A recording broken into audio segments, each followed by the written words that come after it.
32 minutes, 21 seconds. 5-second tone followed by a 1-second pause. You are listening to Spaceboy Universe. Okay, gang, let's go.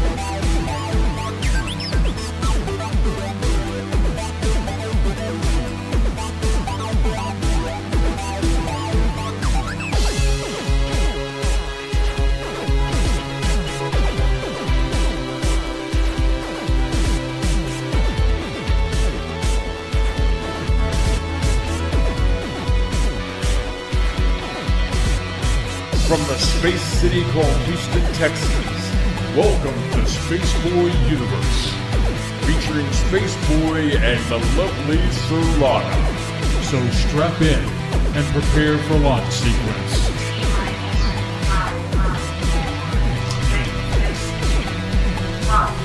Greetings and salutations. I'm Spaceboy. I'm Surlana. And this is Spaceboy Universe. It is December 16th, 2017.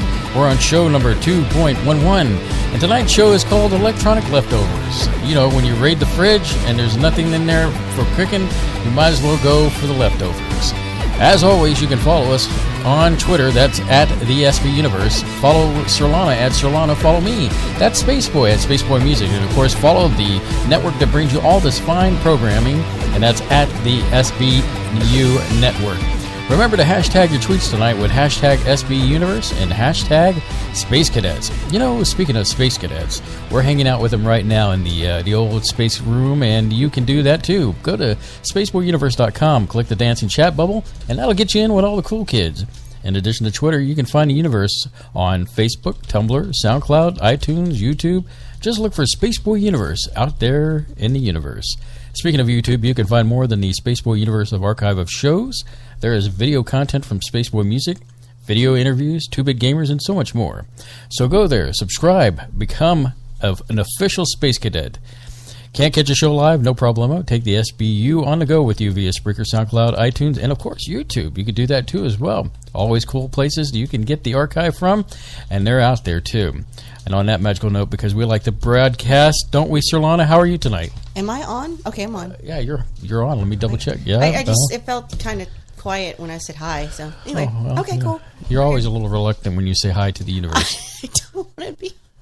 Well, you know, it's goes back to the you suckered me into this entire thing of being live broadcaster. You roped me into this. I did not ever want to do this, and that still stands. 2 years later, I still kind of don't want to do this because I don't like the sound of my own voice. Well, you don't really have to listen to your own voice other than in the headphones. I'm not a professional. I'm kind of stupid, and you know. Let's clear this up real quick. We are not professional broadcasters. We're entertainers, and we're entertaining. Not professional entertainers. Well, I speak for yourself. You know, well, I just roped you into this, and I found value in the fact that you're quite entertaining when you want to be, and you know, only because I'm talking to you. And so, you know, as I explained the story before, you know, this idea of us being both on this was, you know, when your dad lived with us.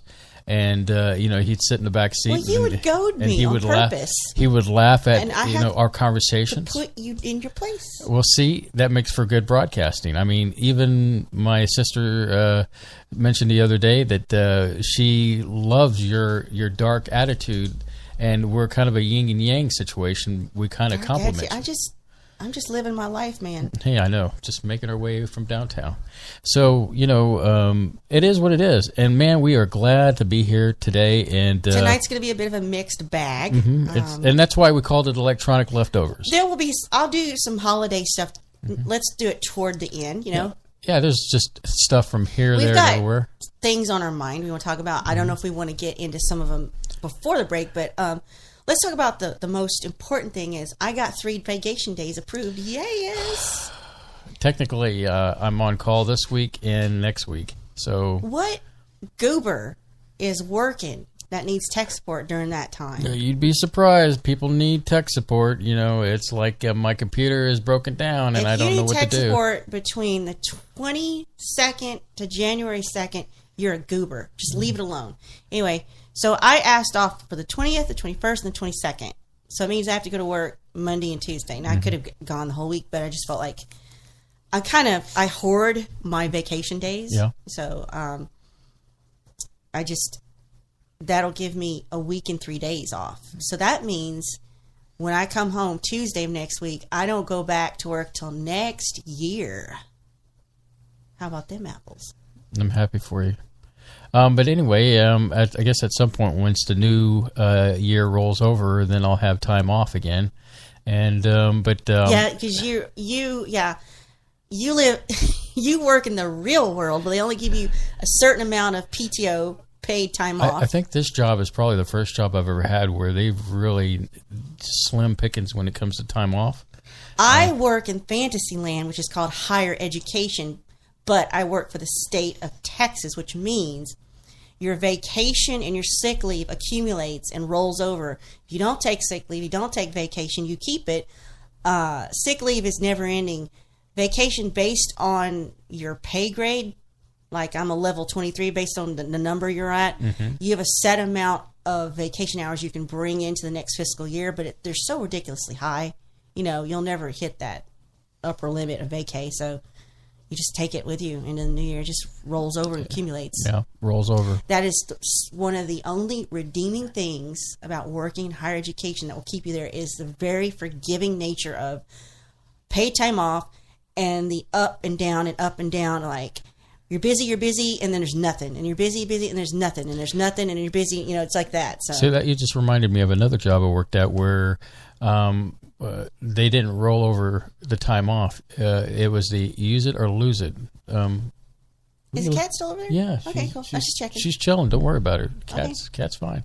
And I think that's kind of sucky because, I feel like, you got the job and that was a part of the payout. You are entitled to X amount of days. I feel like if you don't use it, then they should pay you out for that time because I feel like that's part of... They do that when you retire or leave. Higher ed, if you've got so much... My dad worked for the state of Louisiana, same thing. They had to pay him stuff for... he hardly ever missed a day. He never took vacation. So he had... I found a way to swindle him out of it, though. Well, I guess Michelle asked, is there a limit to how much time you can use at one time? If you got it, you can take it. If your supervisor has an issue, they can talk to you, but I have never been turned down. You can't be turned down. What is that from? You're pre-approved. You cannot be turned down. Yeah. I've never been turned down when I've worked in higher ed. Now, when I worked at a university, and then I worked at the previous to the one I work at now, but they're under the same umbrella because they're a system of schools. When I worked at the other university, I had a different situations. Maybe someday, kids, I'll tell you about that story, and I'll change the names to protect the guilty. That I did get flack for that, but that's because I wasn't a team player, and by team player I didn't overlook the bizarre love triangle that was going on in that whole situation. So but we won't get into that because that's kind of nasty and gossipy, and somebody could be listening to this so from the past, from the past, or from you're from the past. Are you from the past? Oh, should we get into that? Yeah, we can get into that. Now, I think a lot of our regulars will not know what we're talking about here. Or maybe they will. So let me go ahead and click on that. We have, I think it's safe to say you love it too, right? We have a British sitcom that, was it out in 2007 or earlier, 2005? Well, for obvious reasons, I like it because I'm in the IT field. Well, it's called the IT Crowd, but it's I.T. So you could call it the IT Crowd, but I think the show creator wants you to call it the IT Crowd because it's so not the IT Crowd. I was going to say, it probably plays both ways. Yeah. He says he'll never have another show where you can say it two ways. So right. there's a show, The It Crowd, and I want to say it probably ran from 2003, 4, 5, and I think it was over. It was only 4 series, and then they did a Christmas special, and they're done. You know how the Brits are. They love their really short, sweet, you know, if they go 2 series, which is seasons to us. If they go 2 seasons, that's a hit. Like The Office was only 2 series. Right. As Ricky Gervais says, quality over quantity. In other words, they don't have like a 24 episode season. No, 12 like we or 24 do. episode. You know, it's like 3 Yeah, to 6. cable is like 12, and then like Network's networks 24. like 24 22, episodes. yeah. So anyway, this is a charming, wonderful, glorious, beautiful sitcom in that it is, like you said, it is about 2 guys that work in IT in this big corporation, and they're in the basement. They're IT for this whole Renham Industries. And then one day, this is the first episode, this cute girl comes in and she says a few buzzwords and gets the job as IT relations manager, meaning she's their boss, knows nothing about IT.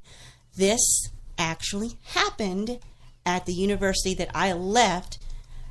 They got rid of a manager who was the manager of IT in this college, and brought in a guy who said all the right words during the interview, and he gets in charge of the support team, doesn't even know how to put a CD in the CD-ROM, can't even open the CD-ROM drawer because he doesn't know how. So it's kind of like a documentary in a way, because this happens in the real world. So it's just all the shenanigans they go through, and some of it is very, very, very British, but that is why you like it. It has these absurd things. As they keep their server guy locked in a closet, and they said, Richmond's out of his room. What is he doing out of his room? And then, you know, when the first episode was so funny because, you know, What's the first thing you heard? Let me just say this, is that as an IT guy, you know, you'd be surprised how many times just restarting your computer fixes everything on your computer.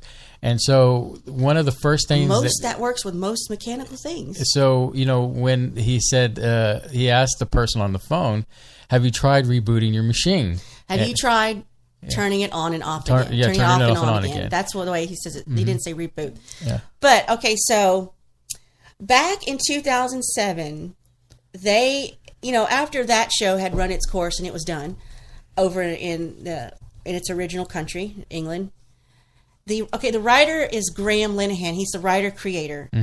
Graham is responsible for Black Books, which is another kind of Irish-based, Graham's Irish sitcom, which I introduced you to. A very short and sweet, another one. He also co-wrote and co-created Father Ted. Oh, that's a good one, too.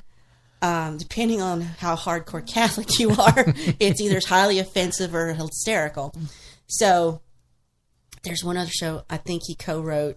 I don't know if he had something to do with My Hero or not, but he'd always wanted the guy who played Dougal to be a superhero. Right. But anyway, so real quick, yeah. If you hear little things in the background, burbling, that's because water. It's raining right now. It is raining cats and dogs right now. So you might hear some bubbling behind me. But yeah, Spaceboy's closest to the window, and it's collecting there. But anyway, this show, the It Crowd, they tried to remake it here in 2007, and the show's creator, Graham Linehan, was going to have a hand in it, and it was going to star Joel McHale, some girl as Jen, who's their boss, and the original Moss, which is Richard Ayoade. Richard Ayoade is just a brilliant, funny guy. He's also a director.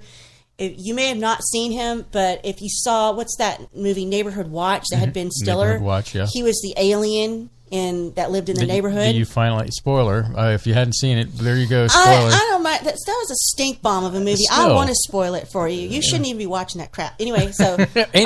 I liked the movie. It was fun. But you've seen Chris O'Dowd, who plays Roy, the original one. He was in Bridesmaids. He was the Irish cop. He's been making a name for himself. He's been kind of breaking out and busted. So both of them are kind of bled into America. Jen hasn't quite made it over here, the Catherine Parkinson, but she was in a lot of very successful things over in England. So they tried to bring it over here. It got panned. The pilot was awful. And now, as I was discussing with you about that particular pilot, there were certain elements in that just didn't work. I mean, Richard is spot on because it's him. It's his character. It's his character he's created. Joel was not too bad. He gets it. I know he gets the original. But the Jen character was a little flat. But then you had the boss that was not on the money. In the original series, they have the boss of the entire corporation, which is quirky, and then something happens with their pension, which is their retirement plan, and they said, "Oh, the cops are here to talk about the pension plan," and he opens up a window and jumps out and dies. Right. So halfway through the series, they have his funeral, and his son comes in to take over the company. God, that was hysterical. That whole getting in this slap fight with a priest at the funeral was hysterical. So it has very surrealist elements that are so uniquely British. Your Monty Python off the wall kind of humor that we don't have here. I'd hate to think that I found this only humorous because of the British angle on it. I thought it was Do you recall, anybody out there, the NBC show Community? Now, Joel McHale starred in that. They had Richard Ayoade come in and direct one episode of that, and I can't remember which episode that is. I think it was like Dinner with Abed. And that's how Joel knows Richard Ayoade, and that's probably how he knows the It Crowd. So it was sort of like, okay, it makes sense that Joel's been part of that project. But Community had these elements of absurd surrealist. It had a British comedy sensibility, which is why I think it ultimately tanked, because no one here appreciates that on a wide accepting level. Right. There was an episode where they kept repeating time every time they rolled the dice. That had some heavy elements a la Fawlty Towers sensibility. That was as close as you got to a British sense of humor as NBC's Community.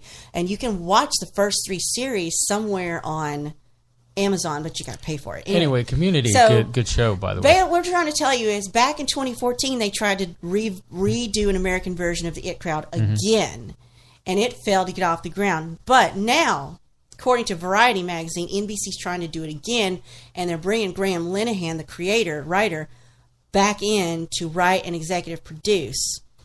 No word who's going to play who, but I'm thinking this is not a good idea because I don't know that Graham gets the American.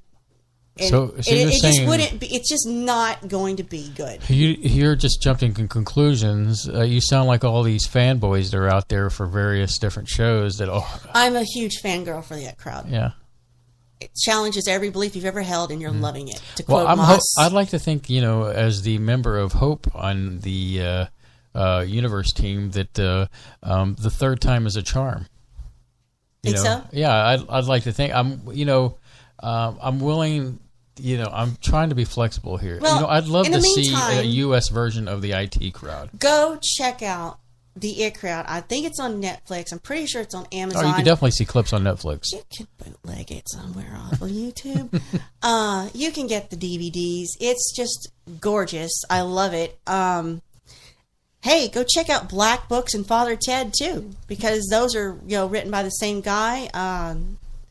You get a look into the Irish sensibility of comedy writing. You're used to seeing English comedies, but it's kind of rare to see Irish-based comedies. And from Father Ted is the first time you'll get introduced to Graham Norton. And Graham Norton went on to have his own huge talk show, which is still ongoing, and it's wildly popular. So it's worth checking out, some people before they got famous. So that's my story, and that's my feelings on the whole thing. So, well, apparently you're very passionate about it. But, couldn't you, I guess, feel like, hey, wouldn't it be nice to have an actual IT crowd that's actually good in an American version? I mean, you know what this goes back to? What's that? This goes back to Pride and Prejudice and zombies. I'm just going to have to let it go, right? How is that like? Because you've got the source material, which is the book. Nothing ever tops the book because books are True. Books don't have a budget. You know what I'm saying? They don't have limitations. As a side note to that, my concern about the upcoming movie Ready Player One. Yeah. Because because there's no limitations to a because book. I've tasted the book. Now I'm worried that Yeah, they're worried. Is it just going to be a series of Easter eggs and nostalgia? Yeah. So I mean, but anyway, you continue with your thought. Well, and then someone goes and makes an adaptation of the book that is absolutely perfect and as close to the source material and the spirit of the source material as can be. And that was the 1995 A&E co-British BBC production of Pride and Prejudice starring Colin Firth. And it's not just because it's Colin Firth, but nobody does Darcy. In fact, he did it so well, he plays Mark Darcy in Bridget Jones, which is a direct callback to Fitzwilliam Darcy because he knows he's Darcy forever. So then you've got remake after remake. I mean, there's remakes way before 1995. Don't get me wrong. That goes all the way back to the 30s, which they don't get the time period right. Mm-hmm. And then you have a 2005 Pride and Prejudice starring Skinny Girl, and which I didn't see. But then you get the Lizzie Bennet Diaries, which is a whole new take on a classic story, and I just like that. I can appreciate, and if they can do something fresh and good and interesting that's in the spirit of, but takes it in a cool direction, that would be something else. Because I wrote a whole conference paper about the Lizzie Bennet Diaries, how it was the remediation of the book form, so to make it accessible. So anyway, I won't bore you with academic stuff. So there are ways you can adapt something and still honor their thing, but if you're just doing it to see if you can do it and make a buck, oh God, don't even try. Don't even try. I'm sorry, I'm ranting. No, I agree with you. There have been some books that I've read or listened to the audio version of it. For example, another one was Jurassic Park. Really? I didn't know that. I guess the Hammond character, the old man character. I saw that thing you posted on Facebook. That was funny. Go ahead and explain it to the audience before I continue. You posted, somebody I guess just took a random picture candid photo on the subway of some old guy sitting on the subway, and he just happened to be dressed like the guy from Jurassic Park. The original Jurassic Park movie with that hat and that shirt. Panama shirt and and the caption was hysterical. I can't remember the caption. So something about I guess he hit hard times after the park failed. Yeah, park failed. But in Jurassic Park, his character was much more of a donkey's rear. And so in the movie they paint him this jolly, caring grandfather and Santa Claus of science. So it was like, that's funny. I like that, and so timely at this time of year. And so you get different books that don't quite live up to the movie, but the book was great. The movie was good too. So it's kind of like that, Was it Michael Crichton that wrote this? Yes, Michael Crichton. Yeah. So you deserve an Attagirl. Anyway. We could probably do an actual show on adaptations. But like I said, going back to the book that I just kind of read not too long ago, and they're making the movie, is Ready Player One, which I'm really excited about, and because the book was phenomenal. I enjoyed it. In fact, they've already started writing a sequel to the book, and I tried to listen to the audiobook. I fell asleep and went, I gave it a shot. I don't know. I'm surprised that you fell asleep to that one, but I think for me, I guess I'm, any kind of voice where if I'm laying in bed and I'm listening to a voice, it's very soothing to me, and I just go out like a light. Will Wheaton TED Talks will put me to sleep. Will Wheaton was the one voicing the audiobook on that. I didn't even pick up on that. Yeah, so props for Will Wheaton for showing up at Star Wars: The Last Jedi dressed in Starfleet. Which is funny because he's done that on as Big his Bang character. Theory. He does it for real. Yeah. But you notice he does not dress as Wesley. Yes. So I think he was getting his butt kicked if he did that because no one likes him. He dresses just as the old school standard medical. Yeah, Starfleet. in fact, I guess he went to the recent Star Wars movie as like in the original series Gold. Yeah, the original series. No, I thought he was I thought he was in blue, but No, that was in the Big he Bang Theory. should be in gold, though. Yeah. So Shouldn't he? Well, technically, he Yeah. was in command. So And they should have been in red. Then. Red in Next Generation. He was in. Yeah, he was in red. Yeah, But I so- just think he just threw something on. Okay. Anyway, you and I had a pretty decent day today. True, I guess. Yeah. I got up at a time that you like, Which was agreeable. Yes. and you got your oil change, and we picked up your ornament that you ordered. Mm-hmm. Tell them about your ornament. Well, I just broke. Well, what happened was I guess sent you a link. I guess it was about almost 2 weeks ago. That was a week. Was it a week ago? Just a week, yeah. Okay, well, I've lost track of time because I guess maybe I'm ready for the new year. But anyway, so I ordered. Surlana sent me a picture of Ellen Ripley in the loader, and if you're not familiar with it, it's a scene where she does battle with the Queen in this loader machine and it's that's the ornament, and it's pretty It's a sizable. Christmas It's Ellen It's Ripley. about, I'd say it's a good 5 inches tall, maybe a little bit taller, and But so we had to go to the mall's Yeah. Hallmark store to get it, and True. we were like, "Oh dang, we've got to go to the mall Yeah, at that- the height of Christmas the shopping." the mall is packed. People are looking for parking space. And we thought this is going to be a nightmare. Well, we know that the Hallmark store is next to Dillard's, Mm-hmm. so if you just get into Dillard's parking garage, which is usually plenty, we could just scoot on in there. We don't even have to get into the mall proper. Right. It's like stealth, get in, get out. Well, we get in there, and it's okay. Yeah. There's people, but it's like, It's manageable. There was parking. Even the line to get a picture with Santa was decent. I mean, I didn't it was stand just, in it, it was but calm in there. There was nobody, frantic. You got to play some Mario. Oh yeah, Over at the I didn't even think Nintendo about it. Pavilion. Yeah, they had a little Nintendo thing, I guess, to promote the Switch, and the lady said, "Would you like to play?" Because I'm standing. You're mesmerized. Okay, 'cause let me put you in perspective. When I was a kid, Surlana, about say, I guess I was about 9. We would go to Sears Roebuck, and it was about that time that they were pushing Atari, and they had a little setup there. They and had big Ataris. you could go and you could play Atari, and So the concept of walking up and playing goes all the way back to it 70s, goes, 80s? Yeah, it goes back to that time period. But anyway, so that's the look. The look, even when I didn't get a chance to play, and I get to watch somebody play. I mean, it was all. I mean, I just got that was. You get sucked in. I got sucked in. It was enjoyable for me to just watch Well, it's cool and learn. because it was Mario, but it's not your typical side scroller.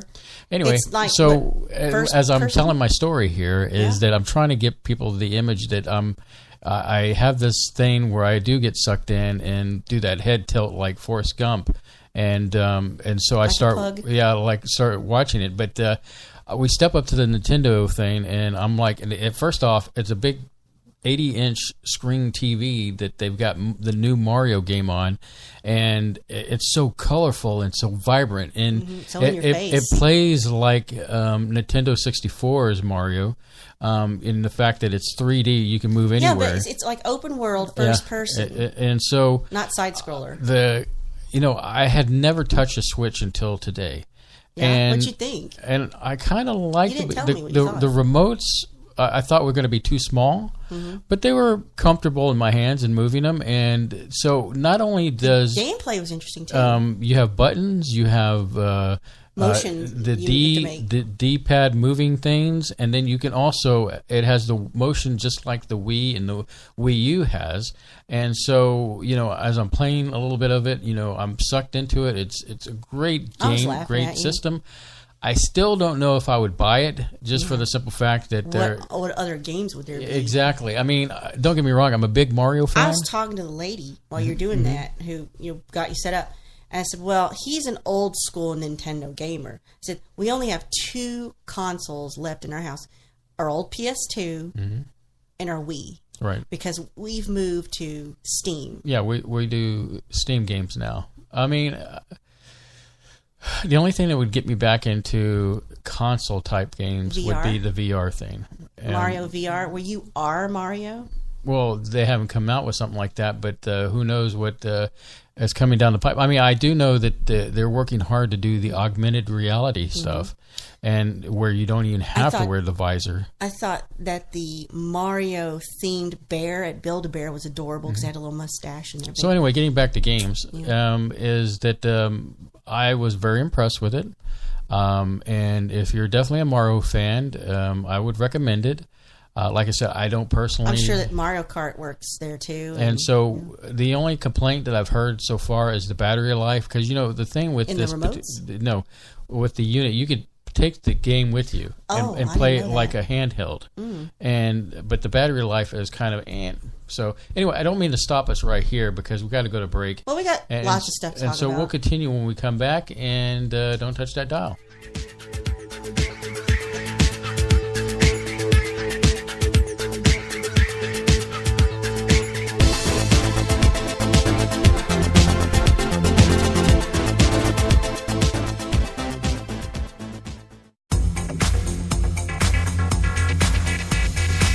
You are listening to Spaceboy Universe on the SBU network. Explore the universe with Spaceboy and Surlana.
All right. Wow, that went quick. That did go quick. I guess we were busy in the background chatting with the space cadets and making lists. Making lists to go to war. So I've been trying for 3 weeks to get toothpaste because I can't remember it. Yeah, I understand. So anyway, so you and I were in the mall, which is Memorial City Mall, and you and I have not been in the mall proper in a long time. By So the way, a lot has changed. Got a pretzel. That was good. Yeah, he got me something too.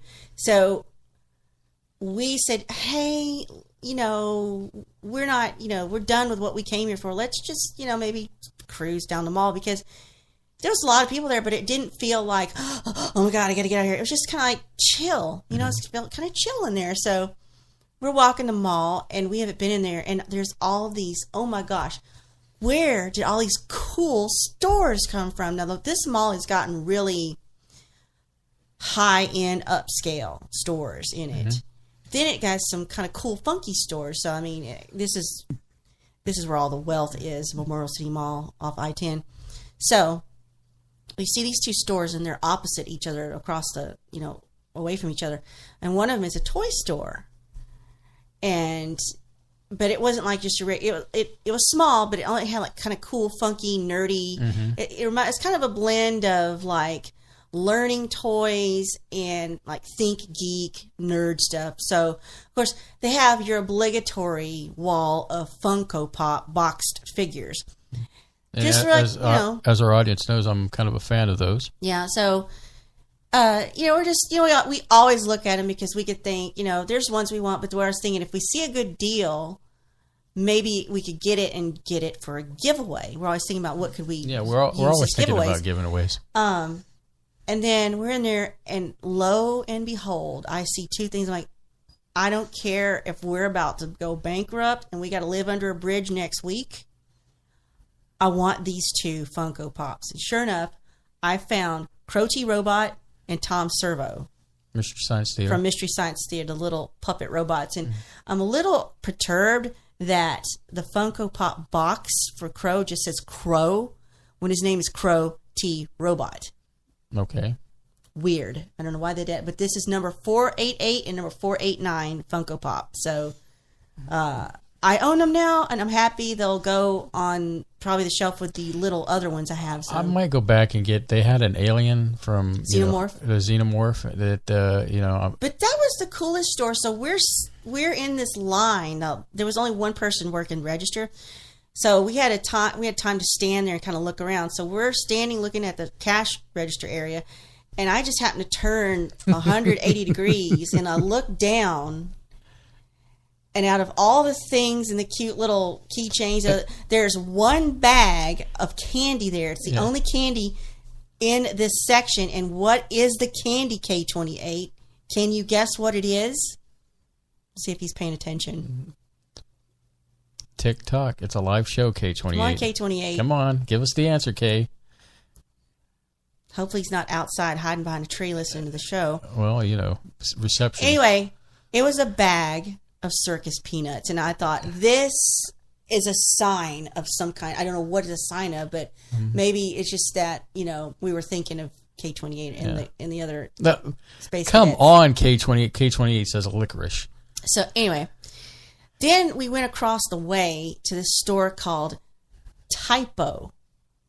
There was a store called Typo in this mall, and it had mostly stationery type, like journals and funky notebooks and writing utensils and like messenger bags and cool backpacks. It was all stuff to do with writing and letters. Lots of pugs. Lots of, quirky things like little ornaments and knickknacks, but it all had to do with writing or letters, actual individual letters. And it was cool. It was funky. I'd never seen a store like that. So we didn't get too far into the mall because, it was, we didn't go crazy, but it was nice and it wasn't hectic and there was I was really shocked at how pleasant it was, and that was sort of just an unexpected pleasant day. So I get back home and I'm looking at stuff for the show tonight, and I just happened to see that the latest soundtrack for the current Star Wars movie is all on Spotify, and it's John Williams. So we're segueing into Star Wars. Okay.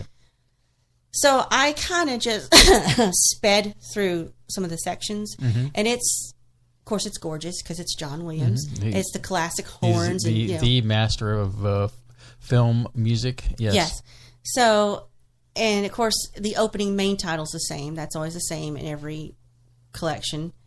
Where I'm guessing you're seeing the gold font opening crawl. But I checked out one of the songs. They all sound like classic music pieces, a la John Williams. And I'm listening to it, I'm kind of speeding through the song, and this changes from this classic music piece into what sounds like a 1920s space jazz. And it kind of has shades of the Cantina song from, the Cantina. So I thought that was really interesting. So if you have Spotify, almost all of John Williams' work is there. So I was checking that out, from other movies. Everything he ever did for Spielberg is there. I mean, and not just the main themes, like any of the music he wrote for any film is pretty much there. Right. So I enjoyed that. The new Star Wars movie came out Thursday, and it's slowly building up its box office as we approached into Sunday, and it's getting there money-wise. And of course, I wanted to bring this up is that I haven't seen the movie yet, but I will be honest with you, I have read some of the spoilers, and it's not going to deter me from not going to this movie. But the things I'm reading out there is kind of a mixed bag, if you will. Now, I can't say that it's been a mixed bag with some of my good friends out there on Facebook. A lot of them have said, "Oh, wow, this has been a great movie," and some have said, "This is." Who do you trust, the critics or the fans or your friends? I'm getting to that. Okay. So with some of them, they've said, "Oh, this has been like the best Star Wars movie of all of them." And first off, I find that hard to believe. Because first off, the best Star Wars movie has been The Empire Strikes Back. It was well written. It just the themes and everything that were going on, the storylines that were there. It's a series of down endings, and it ends on a cliffhanger. What a better movie than a cliffhanging movie to leaving you wanting more. And so that is probably my favorite. And I'm digressing because my other favorite is the Clone Wars, but we'll get to that later. So going back to the movie, I'm going to not give you any spoilers. But getting back to what the critics have said, hey, this is a great movie, you should go see it. But audience members are saying, it's an okay movie. It's not the movie, but it's okay. So you get the internet posting stuff like that, and then you get, like I said, close friends that have gone out and seen it already and said, "Oh, this is just a fabulous movie, and you should go see it." Blah blah blah. And then I've read some of the comments that people are saying, and like for the one comment, I guess I see it a lot is that. The fanboys out there are giving it a pan because it doesn't live up to what they feel is supposed to be canon, and I can understand where these guys are coming from. That's how I felt about Star Trek. And gals, I don't want to leave you out too because there's some fangirls out there. That wasn't canon. And so what happens is when you break from canon, you're going to lose a core audience, and I think that's shameful. Yes, when people do that because they're doing it to chase profit. They're trying. Yeah, it's the almighty dollar. Ferengi attitude. So one, I think at the bottom line is it's still a must go see. And a movie like this, you want to see it in the theater. Sure, if you got a big spanking brand new TV and, it's great to see certain things on the TV, but some movies are just meant to go see in a theater. But TV, the quality of TVs now can rival what you can see on the screen, unless it's IMAX. Rival? I mean, you can get an 80-inch TV for your home now. HD, HD, 4K, 8K is coming. Retina burning, Retina. It's like more intense than real life. Yeah, exactly. So, the TVs are out there. So you're saying fanboys and all, like the fans, the hardcore fans, they're not, it doesn't seem like it's movies for them anymore. But like the story and the plot. Well, I got to be honest with you. I've had to go through, question movies like this for my own benefit because Lately it's been like the Ghostbusters thing. It's been the Doctor Who thing. But it's been the Star Trek thing where they and the Star Trek thing. AU. That wasn't for us, or you and I. It was to capture a new audience. So this is, don't you think, I'm not going to put words in your mouth, but do you feel that this is why fan-based productions happen? Is because we're not getting what we want, what we need as a fan, as fanboys and fangirls. It's hardcore. So screw it, we'll make it ourselves. We'll write it ourselves. And then you get slapped across the face. As we saw with Axanar and all that with Star Trek, you have a fan base that's hungry for what they want, and then you have a corporation that's unwilling to give the fans what they want, and they're looking at the big picture as far as saying, well, how can we make money off the audience as a whole? And so they alienate the fan base, and that's really a terrible thing to do, because your fan base is going to be there year after year after year supporting whatever you put out there. And if you don't care about the money, do you care about the fans? Is there a way to do both? It's kind of like, hey, you'll make some money this way, or you'll make a lot of money doing it this way. And they're going for, well, let's make a lot of money doing this way, and when the money dries out, then poof, whatever. We'll leave everybody to the side. So it's just like, I don't know. I guess it depends on how important it is to you, because I feel like, well, I'm getting to the age where I'm always going to appreciate Star Trek and how I came into it, and how I, I came into I was like, ooh, who's this attractive bald man? Ooh, yeah. And then I got into it on my own with no help from anybody else. And I think that, and then, I got into Stargate SG-1 all on my own. I found these sci-fi elements on, and I think that was good, because that is how you and I bonded when we met, in Red Dwarf and all this stuff. So I appreciate the Trek that's been out there, because what it meant to me, what I found on my own, and how it, made me think, and then gave me eventually something to talk about to the man that was going to be my husband. So I just, it gets down to the point where I'm like, okay, all this AU, I keep saying AU, alternate reality, alternate retelling, reboot, remastered. I just go, well, it's not for me. Thank God there are books. I'll just go back and read other stuff. So I'm not really invested anymore in anything to do with Star Wars. In fact, I haven't seen anything past Return of the Jedi. Okay. That's not to say I won't ever. I just kind of like, the time it will take me to watch a 2-hour movie, I could have read 3 books of anything. You know what I'm saying? It just, reading is just so much better quality time. Yes, we know that you love your reading.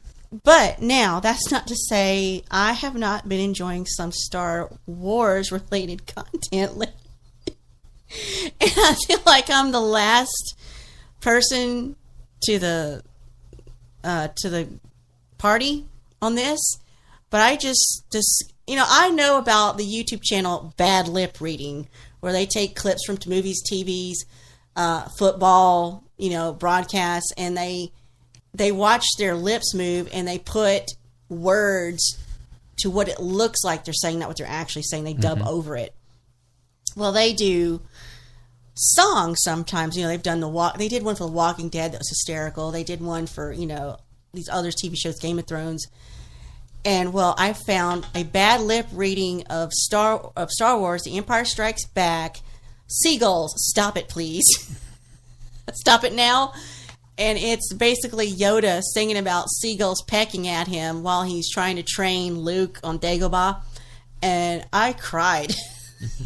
It's hysterical. So go check that out on YouTube. They are also on Spotify, but you kind of need to see the video, because the editing of it is so perfect, because it looks like the characters are actually saying these crazy things. What got me was the line where Yoda's singing, "One day when you're older, you could get hit by a boulder." And while you're laying there screaming, "Someone help me, please," the seagulls will come and poke your knees. And I've listened to it like 4 times since I've talked to you about it. What's funny is I've already, I've been a subscriber to watch this particular channel, and I've seen it. But it's always cool when Surlana catches up to something I've seen. Like, oh yeah, I've seen that, and usually I'm the one who's saying, "I've seen it. Yeah, I know. I saw that last. I saw it last year. I saw it last month." But this was just like, you know how YouTube says, hey, I know you watched this, so you're going to like this, because it does predictive, tries to guess what you like. It has an algorithm that tells you that, hey, and you know what? They're almost always right. It's creepy. But I was telling you today that I cannot not have YouTube Red, which is just to kill the ads. Because it's a seamless experience. I mean, a lot of this is just free advertising for crap, what we do, but I do the majority of my viewing of YouTube on the app on my phone. So they've gone and updated the app now. So it acts a little different, but still, you're not bothered by any interruptions. There's no ads. I think it's, $9.99 a month? But because I get 90% of my entertainment from YouTube, and if I'm not getting it there, I'm getting it from my Kindle app. It's because we're cord cutters, and we do all our watching. We do a lot of YouTube watching. We have favorites that we see there, and but we still watch programming via Amazon, where we subscribe to HBO and Showtime, and no, we don't do Showtime. We do Cinemax, not Cinemax. No. We do. Who's watching Cinemax? I mean, does that even exist? Crud, who's watching Cinemax? Okay, hold on. Before you start making me laugh out loud, we have HBO, we have Stars, and Showtime. Do we? Yeah, we do have Showtime. Yeah. You have them because you're paying for it. Occasionally, I might see something. Oh God! Don't even act like you don't have access to the Amazon thing, the account. Yeah, I do. In fact, the app that I have on my phone is under your login, not mine, because you have all the I have library. all the video library. Yeah. And you let me watch. I don't let you do. No. Listen, you do things. I'm about to say something nice about you. Okay. Sit back. Okay, I'm shutting. Zip. He will purchase things for me on Amazon Video, like my favorite show, Counting Cars, which is about a guy in Las Vegas that only redoes classic vintage cars, and I'm obsessed with that show. In all fairness, I do like that show. It just, you think I don't like it because I was a big fan of Gas Monkey Garage, and I kind of lost interest in that when Aaron left because he went to do his own thing, and so. But yeah, but I like. I'm at the point where I would like to meet Danny, the Count. Maybe give him a hug if you approve it, and then just go away. But I don't know anything about cars. I don't think about classic cars. But I'm like, I want some kind of muscly classic car from the 70s. I don't know what it would be, but that would be like my fantasy. Like if I won the lottery, I could have him go find me a Challenger, a Charger, or a Roadrunner, or something beefy and muscly that has a giant engine and scares the crap out of the neighbors. And then right before we move, So I don't know why I'm fast at this show.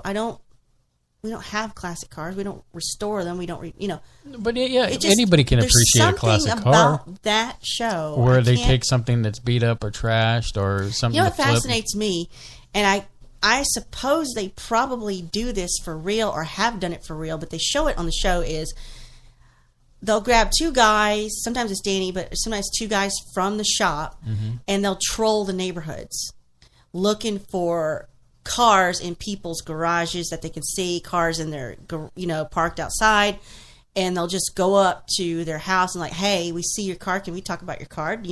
We're from a custom shop here, and can you tell us about your car? You've got a cool car. And they'll say, so is it for sale? Because they try to flip and make profits off of that. So I was talking to you, I'm like, is this something they've done just for the show, or do you think they actually do this for their business, is go just trolling the neighborhoods looking for flips? Why not? I mean, it's kind of like American Pickers, another show I watch. where they go out and one man's junk is another man's treasure. They go and they find these wonderful finds, and and there's a market for that to be repurchased. Out there. I think you're kind of fascinated when they take. Well, I don't know, maybe you are or not, but I love it when you get the, especially Micro and Frank Fritz, when they go searching and they find these cars. Oh, I loved. And American I love Pickers. it when there's so much of it. What I like what they do is when they take a car that's been like they call it like a barn find. And they don't do it often. And they fix it up. They don't restore the paint or anything. They clean it up really well, and they might put a clear coat on it, but keep the rusty, the patina, if you will, on the particular car, and keep it as it is. Rusty gold, as they call it. Rusty gold, as they call it, exactly. And that's the rat rod look, where well, you restore it to where it runs, or it has a souped up engine, but the outside looks like it's absolutely falling apart, and then you sort of freeze it in time with your clear coat. They recently did this Volkswagen Bug, and it looked awesome because they cleaned it up and everything, did some repairs here and there.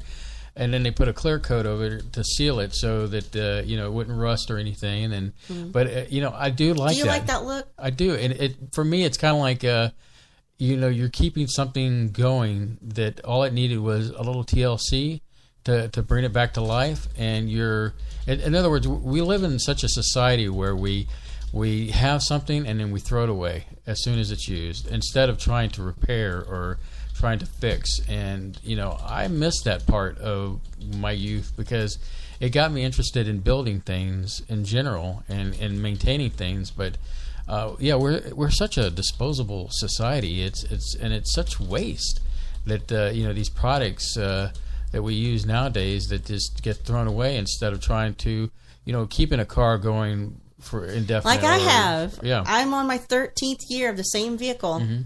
And I've probably bought the equivalent of 3 vehicles over that time just on maintenance. It's been a good car, that Element, Well, there aren't anymore. You're not going to get another Element ever again unless it's an old used one like the one I already have. They're not making any new. And dear Honda, I will always be upset with you for that. I will always be upset with you that you killed the Element and you won't bring it back. And this car is just like the Element and the put together. No. The most brilliant thing any car manufacturer has ever done was with the Element, whereas that you don't have carpeted upholstery. Who needs carpet in a car, which is a utilitarian thing if you think about it? All the stuff you drag in from the ground, snow, mud, rain, water, you spill stuff in there. You're going to spill stuff in there. Why would you ever need carpet? The Element has a silicone rubber floor, wipe and go. Getting back to my train of thought was that, as I'm getting older, I'm reaching a point of consumerism sucks. And which is kind of funny because in our show, we promote this, we promote that. I think that it's the over-consumption of consumerism that makes me sick to my stomach. I mean, there are things that we buy. I don't think we're unrealistic when we buy something. No, I bought something today I didn't need. Right, but which still, is, Crow and you don't. Tom. Full disclosure to the audience, you don't do a lot of. No, I don't do a lot of pop culture-y knick-knack. I mean, just go buying. out there and buy something like that. No, I have to. The only other Funko Pops I've got is I have got what's her face from the Fifth Element. Corbin Dallas from the Fifth Element, and I have a Mr. Meeseeks Funko Pop, and then of course I have a Captain Picard Funko Pop. That's it. I mean, and sure, I have things that I've purchased, and then a lot of the things I purchased were originally supposed to be giveaways, and we just didn't give them away, and because nobody went on a shelf. But anyway, the point I'm trying to make is that I guess I'm a little tired of the over. Okay, I was watching some kind of clip on YouTube about a show that was coming out with Adrienne Barbeau or Barbeau, yeah, something. The girl like from Swamp Thing. No, not her. Adrienne. He's the chef guy that has been on. Oh, Anthony Bourdain. Bourdain, thank you, appreciate it. I was having oh my God, hold that's on. just wrong. Hold on, I was having a Gene Hackman moment. So the thing is that he was talking about doing the show about the overconsumption of food in general in America and how much food we waste as a country. And it made me sad to think that we waste that much food. And I hate to sound like this is like, well, there are kids going starving in other places, but the reality is there are people going starving in our own country, and we have all this mass food that we produce, and it seems like we can't get Look at it those to giant turkey legs we threw away we never got to. Yeah, okay, let's not get us involved in the circle. I'm trying to make a point here, and you really know how to bring it home on a down note. So, but the point is I'm trying to make is that, yes, I'm aware of the time. Thank you. So I guess I'm getting tired of the consumerism thing. I mean, well, it's the wrong time of the year for you to be tired of it. Well, I think maybe that contributes That's to probably and then when you see, there was a video we saw on Facebook where it showed the British waiting in line to get stuff like electronics. It's just like a normal day for them. And then the Canadians, Like which are normal day. always nice and pleasant. We know many Canadians and we love them, and they're quite tasty. And I've never kissed a Canadian. I'd like so, to try that. And then you have America, and they're like, like thugs, trying to raid the castle. But, I digress. So it is the top of the hour, and I've gone a little long in the tooth, but, forgive me. You're Space Hey, at Boy. least we're talking about So, stuff. but anyway, we'll be right back.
So we're coming back and just talking about mushy Christmas cards, but all good stuff. Family. Yeah, family. So, Which is all good. You come to the point in our discussion that we were going to talk about this. Space, bro. Talk a little bit about this tonight, and that's disclosure.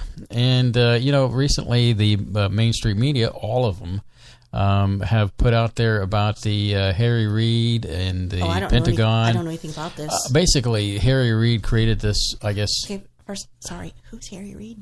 Harry Reid is a former senator, and so think of our representative up in at the House, or could be this. Now you got me confused. I can't remember who he was. I think he was in the House of Representatives. Anyway, I'm sure somebody can correct me by it. But anyway, the thing is that there was this task force for investigating UFOs and For real? Yes, for reals. And so it kind of comes back to, here it is, the multimedia Sounds like a story. conglomerate that's out there promoting the agenda. When you wonder what agenda they're promoting, can we really look at this as disclosure or not? Well, this is the government, right? Can you trust anything they tell you? Even if they were saying, we're to come out and tell you the truth, do you know? I feel like if you're out there and you've had an experience that you know or feel is real, that's your disclosure. Mm-hmm. Why do you need some other entity to tell you that that was real? I mean, I don't know. No, I mean, I think it's a good point because, another thing that kind of ties into this and makes me worry is that we've now kind of reached a point where technology and AI have reached a point where what we're looking at, in other words, we cannot trust our eyes and what we hear or what we see. And I've had this discussion with you before, is how can you trust the untrustable? Mm-hmm. There's new programs out there where I was just watching earlier that, they take a live feed, if you will, Surlana, and they made this horse look like a zebra in real time. Yeah, you can't trust anything. And there was another one that I watched where they were taking a live feed of driving a car down a road and made it look like a winter time. And the funny thing was, the road they were driving through never get snow. It's in a warm climate. So they made it look like there was snow. So, which you can't trust what you see, what you hear, which leads what you me read. to the next point in this climate that we're in right now, that basically, who's to say, and I'm just going to put this out there, what if you got a video tomorrow, Surlana, and it showed me going into a strip bar, and your immediate gut reaction I would is, laugh my butt off first. Then I would have to sit back and go, I mean, the fact is that this video would be so conceivable, like, okay, this is what he's doing. He's and the reality is, it's not me. It's virtually made up. There's additional commentary I put there, but it's not appropriate. I'll tell you later. I'm sure I'll get flack for it later. But anyway, the point that I'm trying to make it is that the technology is at such a point. Make you do anything in live time. Now, we've also discussed about the manipulate the data on your computer. There is a site that is doing something similar to what Adobe put out, I guess, a year and a half ago. Announced it. Yeah, announced it. Voco. I don't know where it is now. I wonder if it's still in development, because it makes me wonder. It's terrifying. Because this other site I saw where they take that same technology, where they took a few minutes of your speech, and it's still you can still pick it up. It sounds like a bad bit rate of somebody's voice. And that right there alone makes me want to stop doing this show, take down everything off the internet we've ever done, because there's plenty of out there to make us look bad. Well, I mean, we're a target no matter what, in the sense, but the thing is, well, now I just want to get under the covers and hide. I don't want to do anything now. Well, there's nowhere to hide your husbands, have your wife. Maybe we could do a contest for a new co-host for you. Anyway, getting back to what I'm discussing, the disclosure angle. So, how can you trust what's out there versus not? I mean, we've seen many videos out there, courtesy of YouTube, where Photoshop and all this, does a wonderful job of making these Adobe really Premiere, After Effects, Photoshop. because we interact with these same programs ourselves. Use them every day. Use them every day for various things, from music to video creations to photo manipulations, and all in the name of Spaceboy Universe. But the thing is that some of these, you could tell, oh, that's a fake. But then there are some that, like, you wonder, is this a fake? Is this not a fake? And yeah, it's a fake. Yeah, thank you. D-Space, I was wondering if you're going to get that. It's a fake. So that is my thing, is where do we get that point where how can you trust the untrustable? Yes. And that's what's so hard this day, because, in this day, you could just... I need to see the mere mention of something... the spaceship land in front of me. The mere mention of something can take a person down. Mm-hmm. Without... I mean... A suggestion of it. The fact is that you're innocent until proven guilty. And then even at that, if they prove you guilty, where did they get that evidence? Mm-hmm. As we've seen with... It's going to question, the very fabric of what we see and hear. I mean, because as we start stepping closer into the near future, AI is going to wow and surprise us in many different ways, which leads me into another thing of Stan Romanek. Now, recently, if you haven't heard, he was convicted of having child porn on his computer. And he was convicted for 2 years for jail. And I think at some point they're moving him into not a safe house. It's a halfway house. Thank you. Yeah, I guess and so a secure facility maybe. We've or something. talked about. In fact, back in July we had J3 Films on our program about the Stan Romanek John Sumple documentary. Excuse me, and I'm probably due for a drink. So. Of tea of some kind, or water possibly. And so at that point, we discussed Stan Romanek, and even going back into our November show, how there is so much proof that shows that, people that have been around Stan Romanek have seen his computer being manipulated in real time and things of that nature. I mean... There's two possibilities. Go ahead. He was set up. Mm-hmm. Or two, it's not what we think it is. Well, I think I can say without saying, it's not. We have heard something close to the source that there might be something else here that maybe Stan might be taking the fall for. And that's all I'll say. Yeah, and it's understandable. I can understand. I just hope when it's all over, they just get out of Colorado. Yeah, I would say just get out. I mean, no offense to Colorado. I think it's just in the area that they live in, it's corrupt. It's corrupt. We've watched reports from, I guess her name's Stacey Elliott, who talks about a lot of the corruption going on there. They were ready to take him down just for the slightest infraction. So at the end of the day, don't think he did it.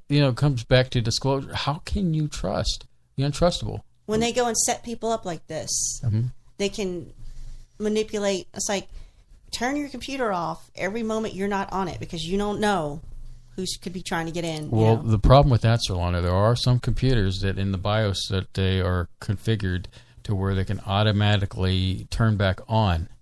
Unplug that sucker. I mean, that's one way to do it. So the battery dies too on your laptop. So, yeah, I'd be curious to know in our audience. BIOS and see what's going on. I know that earlier Miss Michelle was mentioning that, we were expecting it to be this year for disclosure, but, I think she was feeling that it really hasn't come to fruition.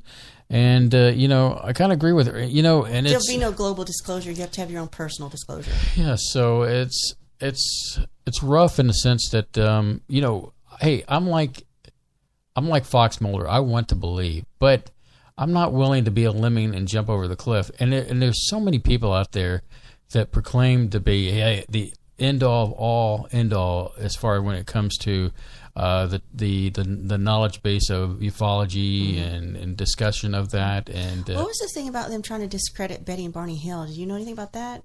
I saw something in passing, but I didn't read it. Trying to remember. Cadets, do you know anything? Maybe you could call in later. So I don't have Skype up and running. Oops. True, Catalina. There is a lot of disclosure that is on the internet, but with even going back to what I was discussing, is that how can you rely on what's good and what's not? It's like you need a crucible to boil it all down to. It's like this. It's not the 99% of the stuff that I can say, okay, that's crap. It's that 1% that proves, no matter what, the 1%, hey, this is that 1%. And I'm looking for that 1% that gives me the undeniable truth in the discussion. Because, you got these, different people that are out there, and I'm not going to badmouth anybody in this because, of the different points of view, because I've always felt like, everybody's entitled to their point of view. It's whether or not it conforms with an idea that you agree with in coming to that conclusion. So once again, it's difficult, is what I'm saying, Surlana. Mm-hmm. And what say you? It's personal truth. Mm-hmm. I don't think you can rely on. I was worried you were going to government. go personal truth, historical truth, or scientific truth. And if you don't believe in those, if you can't stand up, tell the truth, then you don't deserve to wear that uniform. Star Trek reference speeches, yeah. So anyway, that's how we stand on it. I mean, I'm like, as we go on with the program, I'd love to hear people's feedback. And we are on Skype right now, 713-701-5214. If you have feedback already on anything we said, we got more content to come, but if you feel strongly, so 713-701-5214. All right, Surlana. We're here for you. So, we've done the disclosure bit, and I think the consensus for that me... was hilarious comedy bit. No. Well, I mean, there's more to come here. If you really want comedy, there you go. Oh, you and your riffs. So where do we go from there? Do you want to tackle the big one? I don't know. There's so many. We'd already talked about Star Wars. So let's talk about who owns Star Wars. Okay, yeah, that's a good subject matter. Let's talk about it. Now, but before we start, I know that Donna didn't seem too thrilled about it. Really? Yeah, and it'll be interesting to get her feedback in the chat room here. So, as you know, Disney had been poised to buy out Fox. Now, this isn't some, evil thing necessarily that Disney... Fox sat out at some point and they said, okay, we've already got a caller. Sorry about that. Are you there, caller? Hi, this is Donna calling. Hey, speaking it's of Donna. which, were your ears burning? Hi. I heard you talking about me. All right, this disclosure bull pucky. I'll be nice. Anyway, I don't need it. I have seen it. I don't need that. And for other people that need it, they are like people from Missouri, the show me people. Mm-hmm. And when you show it to them, they say, well, that's not what I wanted. You need to show me something else. Mm-hmm. Right. So they will never believe. They Right. will never believe. Do you think it's more about personal disclosure? Experienced, huh? Is it more about your personal disclosure, what you've experienced or what you've seen or what you believe? Well, what I have seen is I have seen spaceships. I have been interacted with people in black because there were 3 men and 1 woman in black. Cool. My sister was there. She was 17 years old, scared the bejesus out of us. We were living in Seattle at the time. And, I've talked about it in other places before. The ship came and it sat over the house across the way from our apartment, above it. And it was round and it had light panels underneath it that were going around. At first it was just like three of them that were, alternating around the bottom of it. And it stayed over the top of the neighbor's house across the way for 3-4 minutes. I mean, it was a very long time. Was this the only experience you had on that? Or? There were people that went into that house and never came out during this period. Within this 3 or 4 minutes, there was 6 people. And then this car pulls up. It was a big black car, big 4-door car. And it was still there. They open up the doors, and these people in black get out. It suddenly starts making this noise, wampa, wampa, wampa, and all the light panels start lighting up. And then I see in the distance toward Tacoma these jets coming toward us. Mm-hmm. And they are just, you know how jets are when they are full out. Yeah. And so they're coming, and this thing takes off back toward the volcano there by Tacoma. And they come, and they're trying to make a turnaround because it went straight at them. They had to maneuver to get out of its way. And it just went all the way as fast as it could. Before they could turn around, it was already at that volcano. So I don't know how many thousands of miles an hour it was going. Mm. And it lifted straight up off of the top of that volcano. I mean, straight up. My sister is shaking, and she says, "What are we watching? Is this the end of the world? What is going on?" And then those jets went, and then I noticed one of the people in black looked toward our apartment. And I said, "Oh, crap, get back, get back, get back." So we got away from the window, and then I kept peeking because it was my kitchen. I had to, do my dishes looking out. That's how I noticed it. So I'm, peeking out and making sure they're going away. And then the next day they came back, and they were knocking on our doors. And we live in a building with a lot of Native Americans there. And this one guy, he came down, he says, "You're not allowed in this building. You get out right now. Don't ever come to this building again." And then they left. But it scared us so horrible. Well, Donna, you've had that experience. You've been an eyewitness. Do you feel you need our government to tell you that other visitors from other places or wherever are real? No, because our government came and told us that it wasn't real. They broke into a radio station I was listening to at the time and said, "There is no spaceship. It's this plane." They had, back then they had just come out with light panels on the bottom of the plane. Mm-hmm. And this is a regular plane, prop plane, flying along.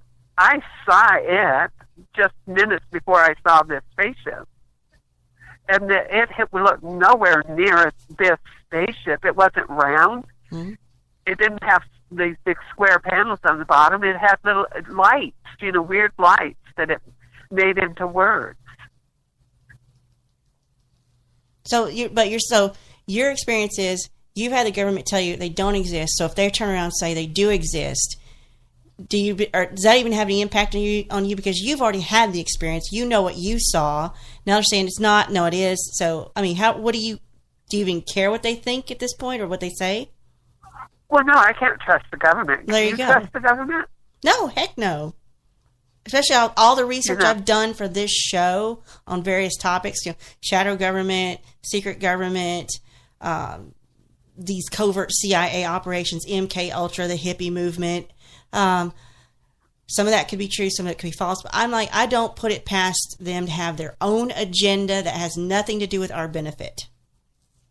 Well, no, because I've experienced it all my life, dealing with the government. Excuse me. When I was in the 60s, I was in high school. They did this cadet program. That's what they called it. Mm-hmm. And my mother ended up getting very upset and telling me I couldn't participate anymore because we went and they used these cards that had symbols on them. And, they did the whole ESP thing on it. Yeah. And then they did these, they had these panels, these tall panels. And then they had people on the other side looking at pictures. And we were supposed to describe what that picture was. I mean, this was in the 60s, and we were high school students. They took us out of class to test us. That's strange. It was very strange, but, that was the 60s. And we weren't the only place that happened. They did it a lot in remote cities. They didn't want to be in the main cities. I lived in Fresno, California at the time, outside of it in Clovis. Yeah. And they were testing all the kids, trying to find out who was psychic and who hasn't been psychic. That's odd. It's like Shades of Stranger Things TV show, but I wonder why they were doing that in that specific area. Well, as far as I know, because later I met different people, I dated a guy from New York that was involved in the Montauk. Mm. And, he could not function socially. The only reason that we got along is because I never judged him on anything. Mm-hmm. I never questioned whatever he told me. If he told me something strange, we talked about it. I didn't judge what he was saying. Mm-hmm. But even after a while, he would just, he couldn't even talk to me. He would just wander off. Several times we found him down the street. Now, at this time, he was in his 30s, a 30-year-old man whose mind is so broken that he can't remember that he has to shut the door when he leaves his apartment, that he has to put on clothes. So I know that the government has done some horrific things to people. Well, I was going to say, Donna, it ties into, you have a personal experience firsthand and dealing with these, the things that you've gone through. So, at least you have an idea of how you're closer to the truth than a lot of people are. But it still goes to show that, in this day and age with technology the way it is, how easy it is to manipulate the masses into believing certain things. We talked about Project, what was it, the hologram thing, Surlana, that we talked about? Project Blue Beam? Blue Beam. And creating mass hallucinations. And, so there's a lot of that stuff that's out there. So that's what I say, you like you said, Donna, you got the show me people. Well, if a giant craft were to land where millions of people couldn't miss it, could we even trust that experience? Could that be, because they project, can project thoughts into people's minds. If a creature came on out and touched somebody, do we know that's a real thing or one of their little robot people or, how... It's like you can't believe something that's even in front of your face anymore. No. And also what you have to do is you have to be able to cut that person, I don't know how else to say, or take blood samples from them and check to see if they really are aliens. Right.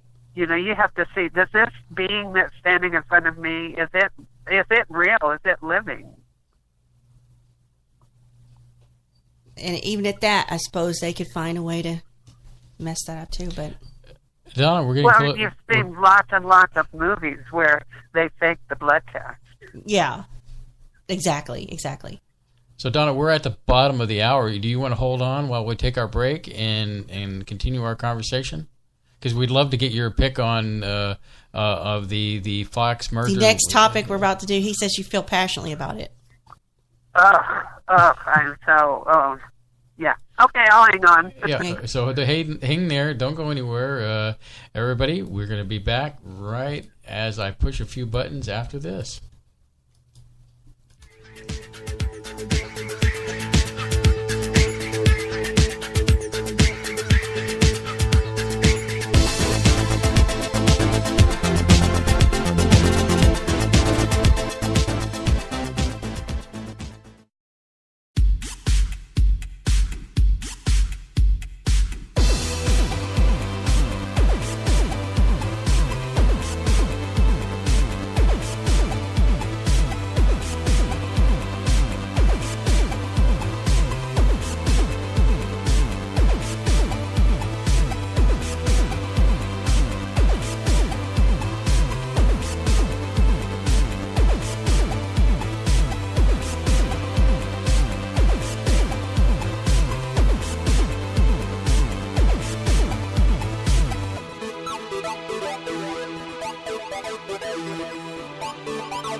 All right, this is the universe. I'm Spaceboy. That's Surlana across the way from me, and we're picking up our conversation. Donna is on the phone with us, and we kept her on the phone because we know she's going to have an opinion about this next topic. So let me reintroduce the topic to you first. Hang on, Donna. So we don't watch South Park. I just don't want to. But they're saying there's this great line in this show, South Park. The Simpsons did it. The Simpsons on Fox. It's kind of a long-running animated series. Who doesn't know The Simpsons? But back in 1998, and it was the show's 10th season and their 5th episode. The episode was called "When You Dish Upon a Star." Homer somehow becomes involved with Alec Baldwin and Kim Basinger, and they're pitching movie ideas to Ron Howard in this episode. And in this episode, Ron Howard pitches one of Homer's crappy ideas to 20th Century Fox.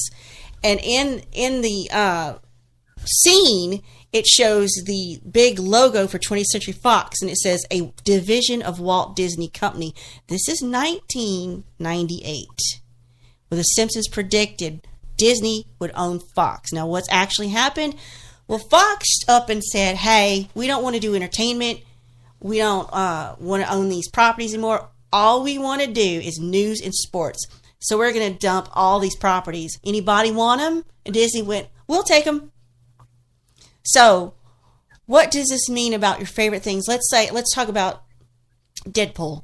My concern is, are they going to make Deadpool PG-13?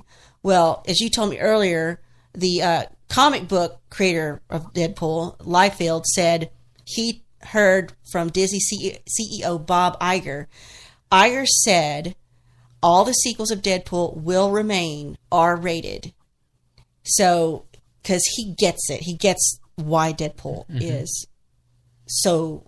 hold on. It said how much Deadpool made. Deadpool made... It grossed, over time, it's grossed $783 million. Its budget was $58 million, and it was edited with Adobe Premiere. Right. So, well, before we get too far down the rabbit hole, because I definitely have, comebacks and as far as rebuttals and all that good stuff. But I really want to hear Donna's take on this because, Donna follows me on Facebook. And she's on the phone. And I had posted this on my Facebook wall, and I saw the little grumpy face, and I'm curious to know what Donna's angle is on this. Okay. You want me to tell you what I think about Disney? Well, I want you to rip the Band-Aid off. Okay, this is it. Hang on to your shoes. He is the porno king. Of course, he's not going to dilute a show that is making lots of money by violence and sexual innuendos because that's what he's all about. This is a man that can spend millions of dollars to keep people quiet for what he's been doing. Is this another Weinstein thing? Oh, it's beyond Weinstein. And just so I must have missed something. Which person are you referring to? Bob Iger, the CEO of Disney right now? Yeah, I have heard some scuttlebug about that too as well. Who isn't in the hot seat now? Anyway, please continue because I've got opinions about that too. Okay. Go ahead, Donna. I remain because with me, I've always said, Donna, I value everybody's opinion, and I want to hear everybody's opinion, and just because maybe our opinion might vary from here to there. Well, she's got some info we don't have. And that's why it's important. Let's hear what Donna has to say. Go ahead, Donna. Yeah, well, and another thing is, you might think that by separating off the entertainment part, that Fox News is just it's going to go away. No, this is to reinforce them so that they can continue to slander and terrorize people that are decent. I mean, I won't be surprised if they try to tear down everything, because that's what their main goal is. That's why they have Donald Trump in there. They want to destroy everything. There's this one world government. I don't know if you've ever heard of them. They want to make it so that there is only one government. Well, yeah, we've heard about that forever. Yeah, it's been out there. Yeah. One currency, one religion, one government. One language, everything like that. And, I'm not a religious person. I don't follow the Bible because that's not my religion. Though I have read it from cover to cover about 4 times, 5 times. And I do believe that it is a book of prophecy. It tells a lot of things that are going on. And one of the things that it says is that there will be people trying to take over the world and make it one. And that's the sign of the end times. I don't know if you know about the end times. Yes, I do. They last 1,000 years. And so why would people think it would suddenly be over in a week? No, it's going to last 1,000 years. And then whoever comes back, whether it's Jesus or if it's George Michael or whoever shows up, then there's going to be a war for 10,000 years between the good and evil, the angels and the devils, God and Satan. It's going to last 10,000 years. So I don't understand all these people that are trying to end the world today. It's going to be thousands of years in the future. But the thing is, they're going to torture all of us on the way. So I guess bringing it back to the Disney thing is that, one, you feel that... this is just another sign of mergers. Of the end times is what you might be pointing out? It's the opening. It's the opening volley. We're here to see it. I didn't even make that connection. Interesting. Mm-hmm. That makes sense to me. Well, I mean, everything's going into one. So. We live in very interesting times. I know this keeps being said over and over through the years, even as a kid I remember. But as I get older, it just seems like, the last year was pretty interesting, but now it's even more interesting in the times that we're living in. And, the thing is that the Band-Aid's been ripped off with these various things, that have come to light, dealing with children, and now with the harassment cases, and it is troubling when you start reading all this stuff, and it makes it hard to be positive in an atmosphere of such terrible things that we read in the news daily. It's very easy to get depressed over these things. Donna, how do you, as a person, try to cope with knowing that, you're in the middle of a storm and, you don't know when the storm's going to be lit up? How do you remain positive as an individual to dealing with seeing these things? Well, the thing is, you can't dwell on it. I tell my sister this all the time. When these things come up, you let them be. You look at it, you say, okay, that I see you. Mm-hmm. I see what you're all about. But you don't affect me because I'm an individual. And what I do, the things I do, matter. Because, and this, I know people don't understand it when I say this, but I'll try to be clear. When I die, that's the end of the universe. That's the end of my universe. Right. And the rest of you will have to go on with yours. So what I have to do is I have to live the best I can for my universe.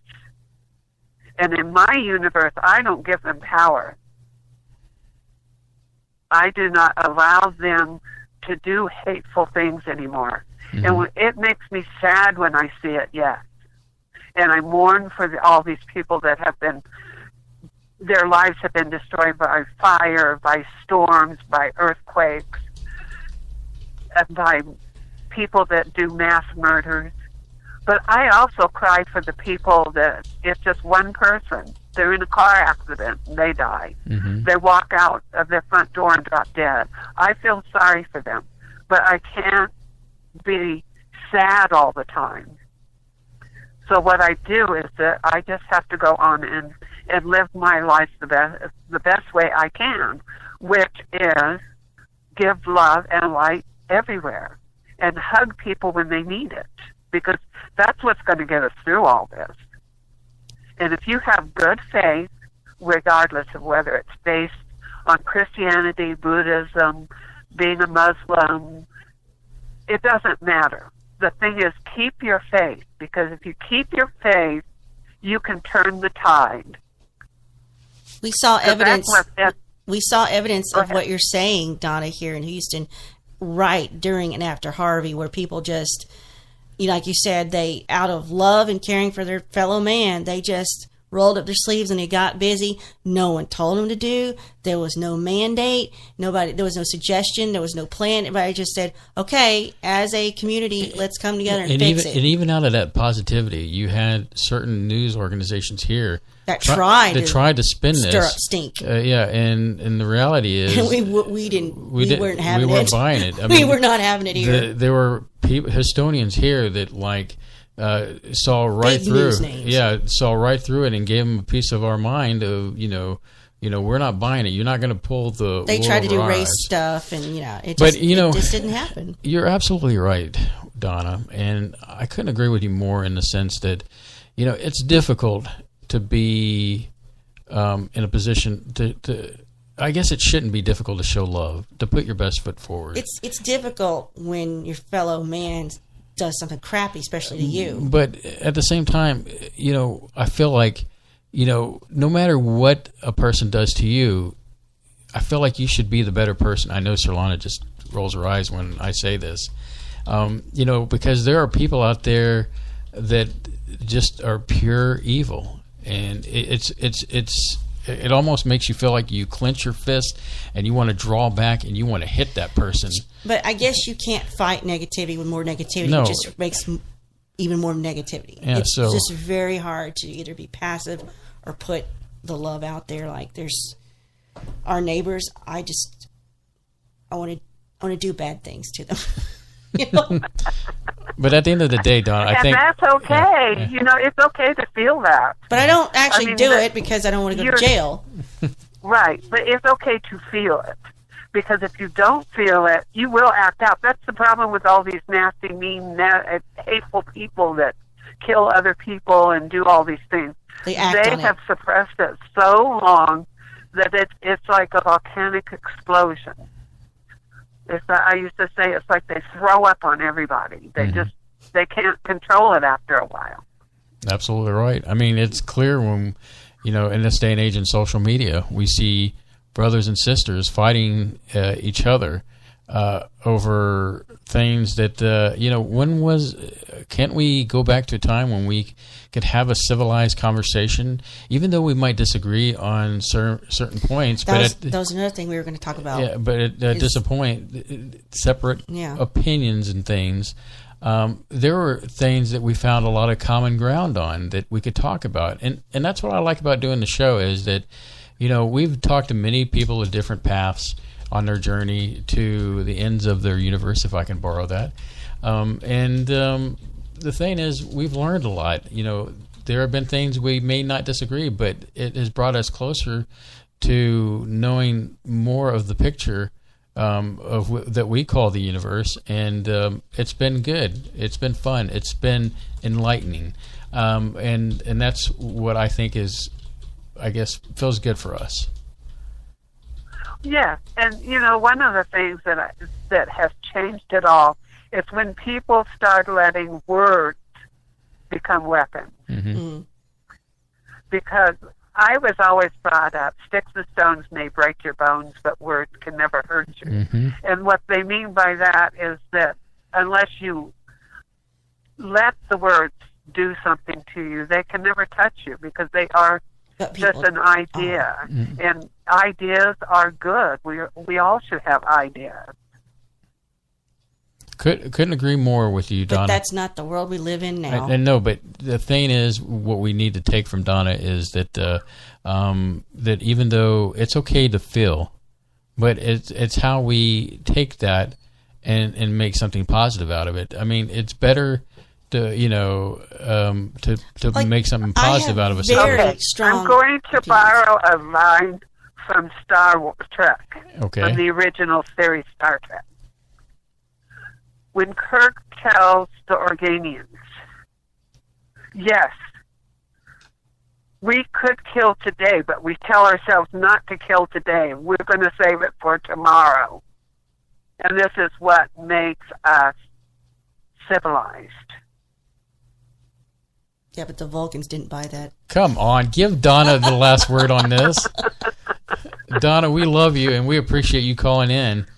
And, it's people like you that it just, like I said, broadens our universe, and it's always good to get a healthy conversation going and a dialogue to show that, hey, we can have these conversations, and at the end of the day, we're okay. We're alive, and, it's the positive energy that keeps us all going. Now, hopefully How we we're going to haven't. get through it all. Hopefully we haven't destroyed your positive energy. No, that's how we're going to get through it all. That's the whole thing. We're not going to get through it alone. No. We're just not. And Donna, I can say that Surlana and I want to make sure you feel from us that you're definitely not alone. Thank you. And I love you guys. You're the best show as far as I can. And we love it when you call in. As far as I care. We need to get that on tape so we can play that. Well, in it's recorded. What an awesome thing that this is recorded for eternity. So anyway, call in anytime, Donna. And like I said, we were thinking about a show next week. I think we might be doing it. Might even be looser than this one. Yeah, so it might be a kind of a call-in thing. So you made the show happen this next Saturday. All right. Love and light to everyone out there, and hugs all around. You too. Just remember that tomorrow is another day. It is. All right. Good night, Donna. Bye-bye. Bye, Donna. Good. I will add to that. Tomorrow is always fresh with no mistakes in it. Lucy Maud Montgomery, Anne of Green Gables. As they say in Spanish, hasta mañana. So anyway, let's quickly run down. Want me to punch your face? So the thing is that the merger. Yes. And before, what does it mean for the actual properties? Well, so let me get into this. This is the part I wanted to get into. Is that right off the bat, Disney had their shows on Netflix and producing stuff, but ultimately what Disney wanted to do was their own streaming thing. They do it now. And this kind of all ties in together, so follow me on this, Surlana. So basically, they decided to tell Netflix that, hey, we're going to be taking some of our property off your streaming service because we're going to be making our own. So when that was announced, it's like, okay, so they're going to do their own thing. And I was thinking, remember at the time, I was like, do I want to spend the money on another subscription service? Well, and because now look what they have.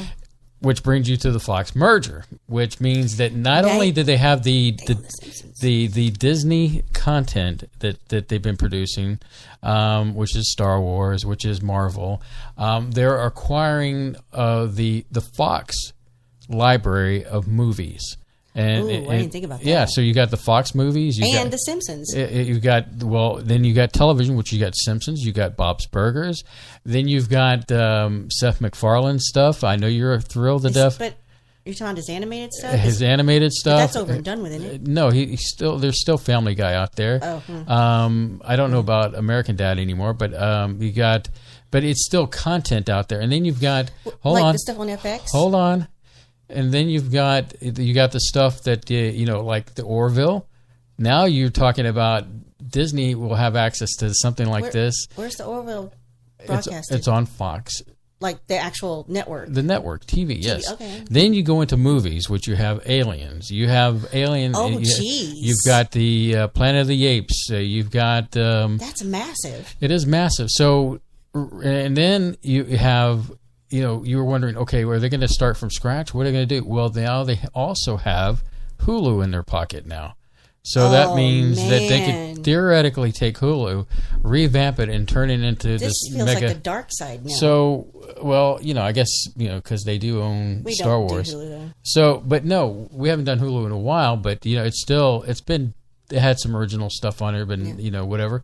But, so that really kind of opens a can of worms for them to put all their properties into Hulu and make it, they might change the name to something else, the Disney streaming or whatever. The irony that the Simpsons predicted it, and now they are owned by Disney. So, and going back to when you were talking about Deadpool and all that stuff, they have no intentions of getting rid of Deadpool. So in fact, it could be positive? It could be positive, Surlana. And what I was about to say is that you have... the powers that be at Disney were thinking about, well, hey, there's room for Deadpool and things like Logan, which is that's Dead Man Logan or Dead Man, Old Man. It's actually Old Man Logan, but where they had these R-rated shows, never saw that. where it'd be Marvel, like an R-rated branch of Marvel. That have the more... Oh, I got you. They've got so put they it in its new, own category. Okay. So, package it, Because I think they own Miramax. And that's still a thing? Yeah, which they did shows that, were R-rated and, did not fall into the normal Disney pattern. Mean MCU is united now, with one exception? Once again, like I was explaining, is that they're bringing all these properties over, and part of that would be the Fantastic Four, would be X-Men. They're so lame. I mean, you say they're lame because that's because... What we've seen. What we've seen has not been really handled properly. Marvel has not had access to their own properties that they kind of sold off because at one point, Marvel almost went bankrupt. And sold off some properties so that they could, really? stay I didn't afloat. know they sold off some properties. So the long story short here is that you're going to have possibly... the MCU that Disney's been producing with the Marvel Universe, with these characters that have been long waited to be brought in to, might see them fighting side by side with all these others. Could you imagine had they done this merger before they did in the Infinity Wars, and they could have They could have had blown the that out. Fantastic Four. They could have had X-Men. the X-Men. Every So do you think this means if there's a Deadpool 3, right, that they could afford to have an actual X-Men in the movie? probably there's that possibility. Because there's that whole gag or about Deadpool. We can afford bringing Deadpool into X-Men. or to pull him into the Marvel I love universe him and because somewhere he's so not like anybody else. because and he breaks he's the fourth wall. Yeah, and he's like, I'm not in this to save the world. I just happen to be invincible, and I want to make mischief. So I guess in a way you have a company that has been making just movie after movie, blockbuster after blockbuster. It's been good for the consumer in the sense that they have access to all this content. And if I know Disney, they'll package it and make it all. And now, remember what I said before all this when we learned. I was like, is this going to be worth buying another subscription? And I think at this point, I will have to say yes. It's too much to not, with all the Fox content, stuff I enjoy, then of course, combined with the Disney content, Are you jazzed about? I am. I was a little bummed about the Netflix thing, but the thing with Netflix is they're really going gun-ho on their plenty of stuff. Original programming. Yeah, original programming. That's where their big focus has been, is going to original Kudos programming. to them. Yeah. So they're not projecting they're worried in the slightest. So, we'll see how it goes. Well, what about, I was going to ask you if you were excited about this other thing too, and I can't remember what it was. It's something along that lines. To see Infinity Wars. Oh, yeah. Is that out yet? Not yet. Okay. But yeah. I would actually go with you to see that, but I'd be like, can we purchase extra tickets to have people not sit next to us? Now that you can buy... the theater closest to us, in that same mall we were talking about, they have loungers, but it's assigned seating when you go to buy your ticket online. So... if you have the money, you could buy 4 seats and then have 2 people not sit next to you. Which is important to Surlana, I guess. And I don't like other people. I don't want strangers sitting next to me. That's why we don't go to many concerts. I was like, don't touch me. Don't look at me. Don't talk to me. Don't put your cooties on me. Is that your chair? Yes. I can't figure out why this chair squeaks so much. It's a new chair. I gotta find that WD-40 and I'll spray it down. I don't think it's that. I think it's... I don't know, something about the way it's put together. No, that chair squeaks pretty loud. I was like, wow, is that coming from your chair? Yeah, it is. It's like a bird, isn't it? It's like a chirp, chirp, chirp. Mm-hmm. I try to stay still. Chirp, chirp, chirp, chirp. Chirp, chirp, chirp, chirp, chirp, chirp. You know what that's from? Yeah, I know. Cheep, cheep, cheep, cheep, cheep. Yeah. Oh, we didn't talk about The Room. The disaster artist. We're at a break, so. But, we are. So, on that magical note, let's see here. I didn't even get this thing lined up here, so let me quickly do this. So, when we come back, what do you think we got next on the agenda here? Oh, I got some Christmassy stuff. Oh, cool. I like Christmassy stuff. And then if we run out of that, we've got some heavier topics. So. Well, there's always something happening here at the universe, so don't touch that dial.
We're back, Surlana. We're back. We're in our last hour, so we're hurtling toward Christmas season here. So let's get a little bit Christmassy. So something I just read. This is kind of cool.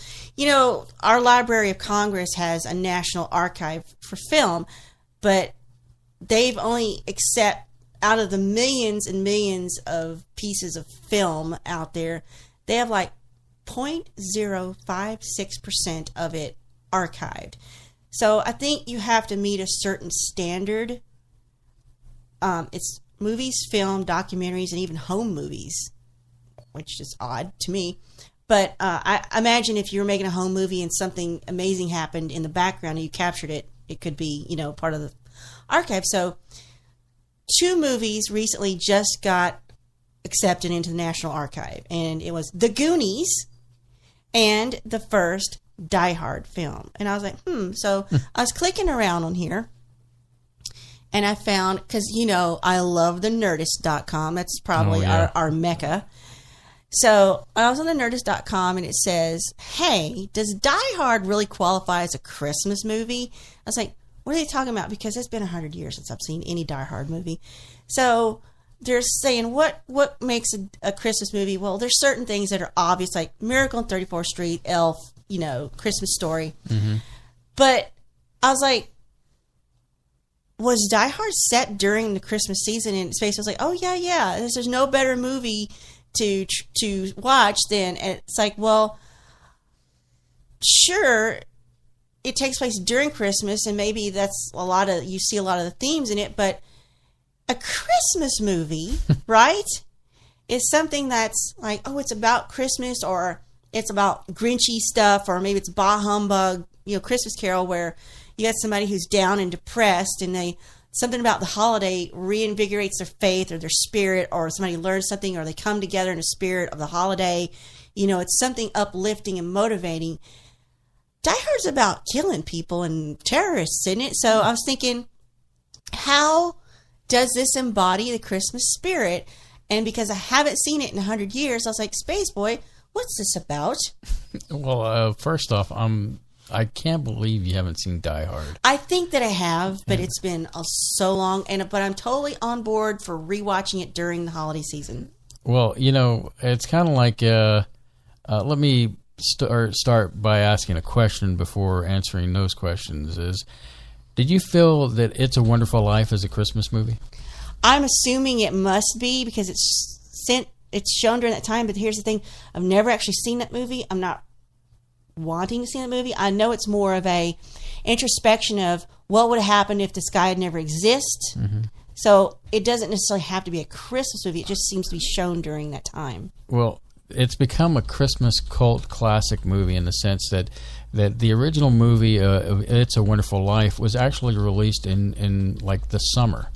And so the movie has grown to people to feel like it's a good Christmassy movie because it's a feel-good thing. Yeah. Would you agree to that? Most people? From what I know of it, it probably is. Like I said, never saw the movie, just don't want to. Mm-hmm. So, you know, as I'm looking for my notes here, you know, the thing is that if the movie is a feel-good movie and it has elements of, you know, like in that particular movie, you had snow. It takes place around Christmas because, you know, anytime a bell rings, an angel gets its wings.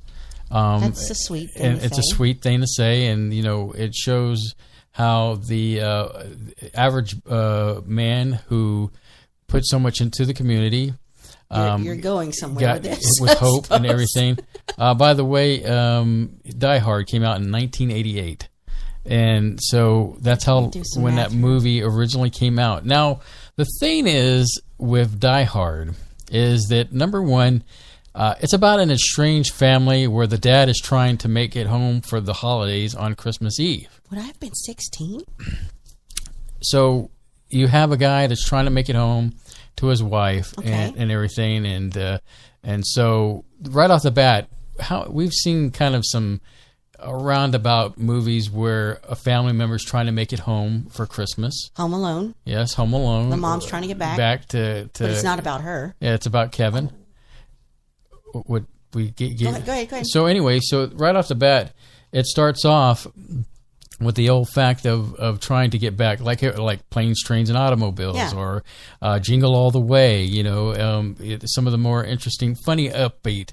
I don't know if you're thinking Christmassy, it has to be funny, comedic, or something to that effect. No, it's just heartwarming, uplifting. But right there, you have a dad trying to get home to be with his family on Christmas Eve. Next, there's a greedy guy that's trying to steal some money, and that's Hans Gruber, I believe is the last name of the villain. And Played by the late, great oh, yes. Alan Rickman. Oh, I love Alan Rickman. Passed away before his time. So, Bless his heart. so he was trying to steal all these German bonds back at that time, and so you have a kind of a Grinchy kind of villain, if you will. Some of the dialogue in the movie is kind of Christmassy references. Like, for example, there's this hacker guy called Theo in the movie, and as he's typing and trying to guide the people into the building where the cops are coming, he starts saying, "It was the night before Christmas," and then of course some other things, and then of course, who couldn't forget the part where John McClane kills one of the bad guys and puts a Santa hat on him and puts him in a chair and wrote, "Now I have a machine gun, ho, ho, ho." So a little Christmassy reference there, even though you don't typically think dead guy, henchman in a chair and kind of threatening the main villain, you know. Oh, and John McClane's wife. John McClane. I'm sorry. I said John McClane, but I'm getting dried out in my throat, as you can hear. His wife's name is Holly. That's a very Christmassy kind of name, and so who can blame that for that? But let's see here. You say it came out in 1988. Okay. Yeah, 1988. Excuse me, I'm really drying out here. I should have got a beverage during the break. But then, it snows at the end of the movie. Oh, thank you, Surlana. I can't I read. had to stand up, people. Sorry. You're gonna. All that noise is. I don't have a lot, but I get some. I can't reach you. I can't reach you. I can't. I don't have. There. Okay. There we go. Well, that could have been bad. That would have been bad. That would have been bad. I hope this isn't a cup that's been sitting on your side. No, I just got it during the last 2 breaks. Okay. I know it's live, and please bear with me. You know not to come in here without a beverage. I You did know have. better? I had a beverage. Well, I just didn't realize I was going to dry out that quick. I was 16 in 1988. So anyway, product placement. We're not sponsored by them, but A1 Diamond Tea here. No, it's Red Diamond. Is it? Red Diamond. Why did I call it? Because you're a mental case. Anyway, That's why. that's not very Christmassy of you to be that way. You must be the Grinch in this story. So, and then of course, Slap the mess out of you. there are other elements. Like I said, it snows at the end of the movie, and also there's Christmas music. The soundtrack is stuffed with Christmas music. Just little things here and there, like "Let It Snow," Christmas, and just different. And then of course, "Ode to Joy." Oh, I love that part when things are blowing up left and right. I'm definitely gonna watch this over Which Christmas funny holiday. you brought that up. I just purchased it for $6.99 on Amazon, and we have it in our library. $7? $7. That's You a can't bargain. you can't shake a stick at that. So I bought that on Amazon just so you could partake in a little die-hard dead time. Yeah. So Well, like you say, Nerdist says it takes place Christmas Eve at Nakatomi Plaza at a holiday party. And so what do the big-time corporations do? They throw their swanky end-of-the-year Christmas Eve party. yeah, I forgot about Like a bunch of the Christmas goons. party. The room was booked on Christmas morning. Beyond the party, the Christmas spirit is made clear when we see John McClane carry a giant teddy bear through the airport and people whistling or singing Christmas carols to themselves as they walk around. There's a brief consideration of shutting down the power to 10 blocks specifically because it's Christmas Eve, and the world's most cartoonish FBI agent dismisses that. This is coming from the Nerdist.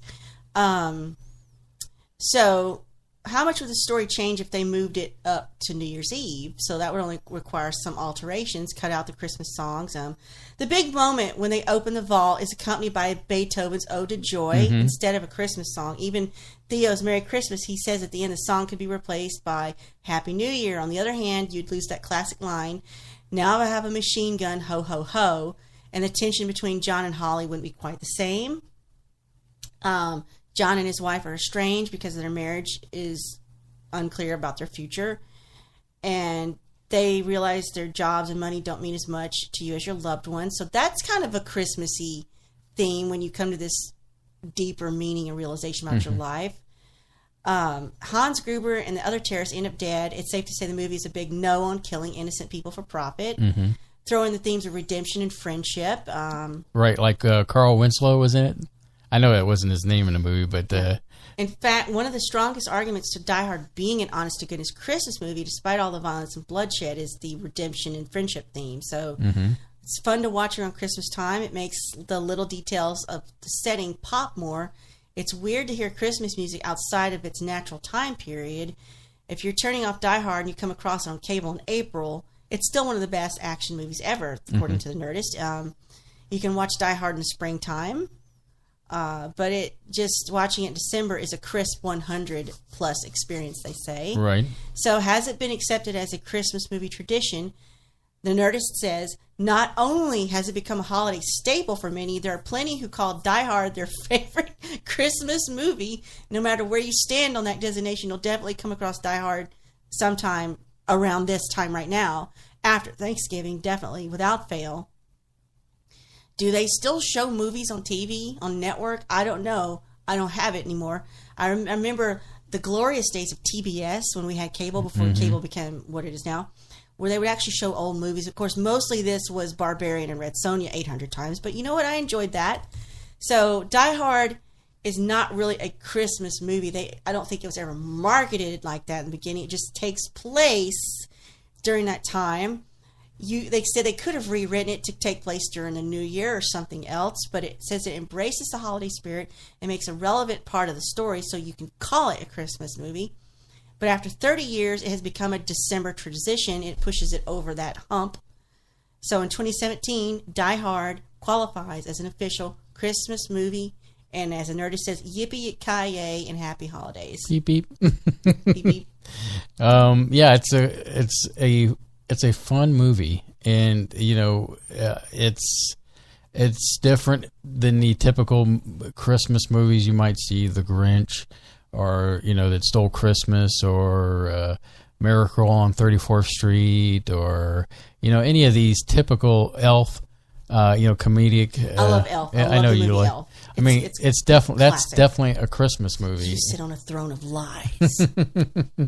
Best line from that show. So, as our audience can take away from this, Die Hard, get it on Amazon for $7. High definition too, HD quality. You've convinced me. I'm going to watch it while you're at work. And you took my tea, and now I have nothing to drink. A break will be here soon enough, and we'll both take a little break as we head into that final hour. So, Surlana, what else you got on the burner over there? You want me to keep going with the holiday thing? Well, sure. It is the festive time of the year. A lot of people probably know this already, but I know that you over there don't know this. So you remember we would listen to the Ricky Gervais show, their old XFM radio, and they would have this thing where Carl Pilkington would do this segment called Educating Ricky, where he'd go find some spurious fact and try to tell Ricky it was, actual truth, and Ricky knows better because he's a human being. But I'll just do this as Educating Spaceboy. Okay. Weird holiday traditions.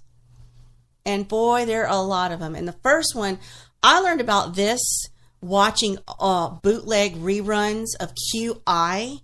QI stands for Quite Interesting. I haven't checked, but where I watched this show was on YouTube, bootleg. It's a British panel show, as they call it. It's kind of like a game show, but nobody wins anything but points that don't matter.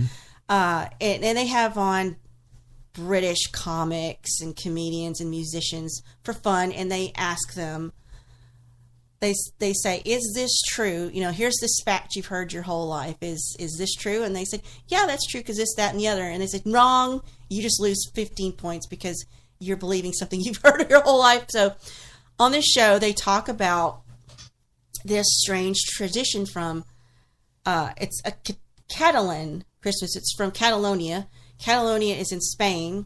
It's fairly close to the border of France and Spain. And I'm going to tell you about the Caganer, or the Caganer. The Caganer is a traditional Christmas figurine. And it is basically a figurine that is squatting with its pants down, pooping.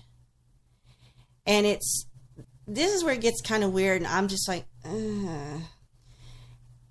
They always put it in the nativity scene. And it's a tradition to spot a crouched man of some description, and they will put it either behind or hidden in this nativity scene, and, you know, he's doing his thing. It says if you don't put the Caganer out, it will bring misfortune, since his fecal matter fertilizes the ground, which I don't think human fecal matter does that the way cow does. It fertilizes the ground, and it brings luck and happiness for the year ahead. I'm sorry, this is twisted. But there's tons of versions out there. They've got Obama Caganers. They've got celebrity Caganer, you know, just, but it's always with the nativity scene with, you know, the nativity. I shouldn't have to explain that, which is the representation of the birth of Jesus with his mom and his dad, earth mom and dad, and, you know, usually shepherds and some barn animals and wise men. So these would be displayed in homes, and I guess out and about if you're in, you know, that part of Spain. And it's to, you know, you've got the shepherds, angels, wise men, poultry, herd boy, river, and a Caganer, in order to bring the world happiness and Christmas to the everyday life of these families. So it's a tradition in Catalan and Valencian areas. So I just think it's very strange. And there's a video of them making one in chocolate here, which is, you know. But I don't know why. But there's very scatologically based this, because they don't just have this, they also have a log that lives under the Christmas tree, and you have to feed it, quote unquote, until it can pass gifts, and you give thanks to it in song. So they're very preoccupied with poop during the holiday season in Catalonia, Spain. Catalonia. I just thought that's one of the weirder. Now, something y'all may know about, and I kind of heard this over the years, but I've never investigated it. Why is Japan obsessed with KFC on Christmas? I think this Kurasumasu ni wa Kentakikai. I'm not sure if I've got that right. Can you say that 3 times fast? Kentucky for Christmas is what they're translating. And this all started in 1974. This brilliant marketing campaign that happened over there in Japan. So imagine this. It's Christmas Eve in Japan. Little boys and girls get on their coats, and they, you know, got the little twinkle in their eye, and they run out, and they grab all their families, get together, and they run to the nearest Kentucky Fried Chicken food chain. And in fact, they're saying it isn't Christmas in Japan unless you go to KFC. And that's interesting you bring KFC up, because I was watching a thing on Facebook wall that they have an all-you-can-eat buffet at KFC. I'm sure this just adds to that experience over there. I guess they're just goo-goo for chicken over there, and then for, you know, KFC with its 11 herbs and spices. Christmas is, of course, not a national holiday in Japan. That's very much European, American, yeah. You know. anything that got settled by Europe, It's the go-to meal of the day, though. Of course, KFC is very American. It happened to this insanely successful marketing campaign called Kentucky for Christmas in 1974. So, how this all went down is kind of interesting. A group of foreigners was over there in Japan. Of course, they can't find turkey on Christmas Day, So they opted for fried chicken instead. So it's the next best thing. Well, KFC saw this, like, oh, hey, there's an opportunity here. So they launched their first Christmas meal of the year, saying chicken and wine for 2,920 yen, which is about $10, which is a little pricey for the 70s. That's a lot of money for chicken and wine. So today, the Christmas chicken dinner also has cake and champagne. Goes for about 3,336 yen, which is $40. But I guess champagne ain't cheap, so. So the people came in droves. We're talking about not just foreigners, Japanese people, native people, in order to get them finger-licking good holiday, nuggets and whatnot. And they say on the day, the lines can be 2 hours long to get in. Yeah, it was kind of some of the stuff I was reading for their buffet thing. In fact, the buffet thing recent, though. That's more recent. Buffet. Yeah, the buffet thing, they only limit you to 2 hours. All you can eat for 2 hours, and then you have to get out. You'd be dead by the 30-minute mark. So, but interesting facts on this: Japan, KFC opened their first Japanese location in 1970. It quickly gained popularity, which is strange. I'm trying to figure out what would be the equivalent in their culture for food that they would really like that. But anyway, there are over 15,000 KFCs in 105 countries and territories. Now, in 1970, the World Exposition in Osaka happened. KFC and other American fast food chains like McDonald's were met with marketing testing results, and that jump-started westernized fast food movement in Japan. So that really took off there. So in 74, they had this catchphrase, Christmas equals Kentucky. And they paired it with a ton of commercials on their television over there. And the Americanness and simplicity of the message, rather than religious stuff, really took off over there. So they took all the actual meaning of Christmas that we know of it here. They took that out and made it commercial. Right. Which is what basically it is, all commercial. So that's one thing about the Japanese culture over there is that they go into these weird tangents, but I think it's kind of cool in a way, with different things like it's this amazing KFC. They get interested in. The interesting. Obsessed over it. Exactly. The obsessions that they acquire over in Japan. Well, and like this is that the Financial Times reports, quote, says, Japan is well known for taking foreign products and ideas and adapting them to suit their domestic taste, their culture. Christmas is no exception. It's highly commercialized, non-religious affair. Lots of money gets spent annually on decorations, dinners, and gifts.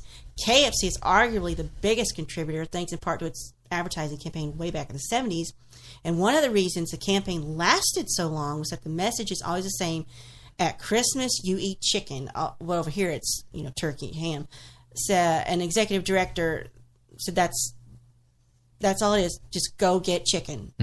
For some reason, that's huge over there. So these days, KFC says its highest sales volume each year is at Christmas Eve, I guess, over there. The back office staff and presidents and execs come out to help move the lines along. So everybody that works at KFC has to come out and help sell chicken. Fried chicken and Christmas have become synonymous over there. KFC's advertisements feature major pop cultural figures over there, chomping on drumsticks. On the company's website has a countdown for Christmas over there in Japan. This year, the company launched a campaign that takes the holiday hype to new heights. From December 1st to February 28th, passengers on select trips between Tokyo and 8 U.S. and European destinations can enjoy KFC in flight. How about them apples or them nuggets? So they don't shut all this down on December 25th. They keep going. They've adapted all this into their culture, and they make having a bucket of chicken a meal worth having year round. So in April, they're opening that 3-story restaurant. south of Kazawa Station in Tokyo. It's going to have the fully first stocked whiskey bar in a KFC, and it will be a taste of good old America. So if you're Wendy's offers whiskey and chicken. So if you're over there and you're not in the mood for fried chicken, they have a Wendy's in Japan that offers $16 foie gras and truffle burger. Wow. Like I said, they definitely put their spin on it, but Don't you like that? It's very fascinating, the different cultures of the world, but Japan really takes it to a very unique level, and it's always interesting to see what they come up and their spin on, well, like the KFC thing. So it's just, it's good stuff. So, Surlana, we're at the bottom of the hour, Which man. means we're going to go get some to drink. Yeah, so let's see. Okay, got that lined up. Yeah, you're listening to Spaceboy Universe on the SBU network, and we're also on the PAUK radio network, so don't touch that dial.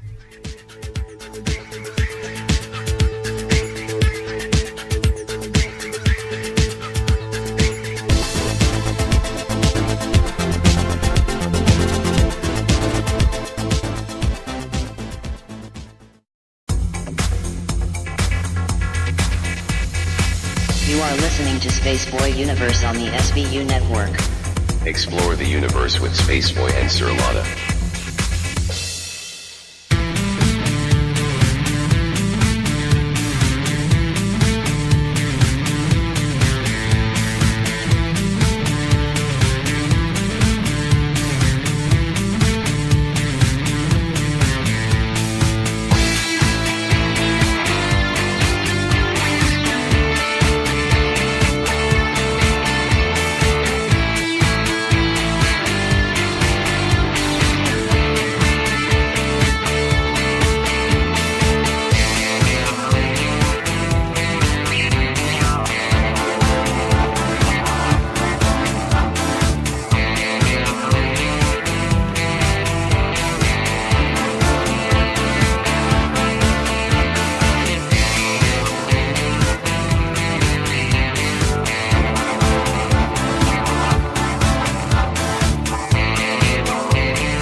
Welcome back.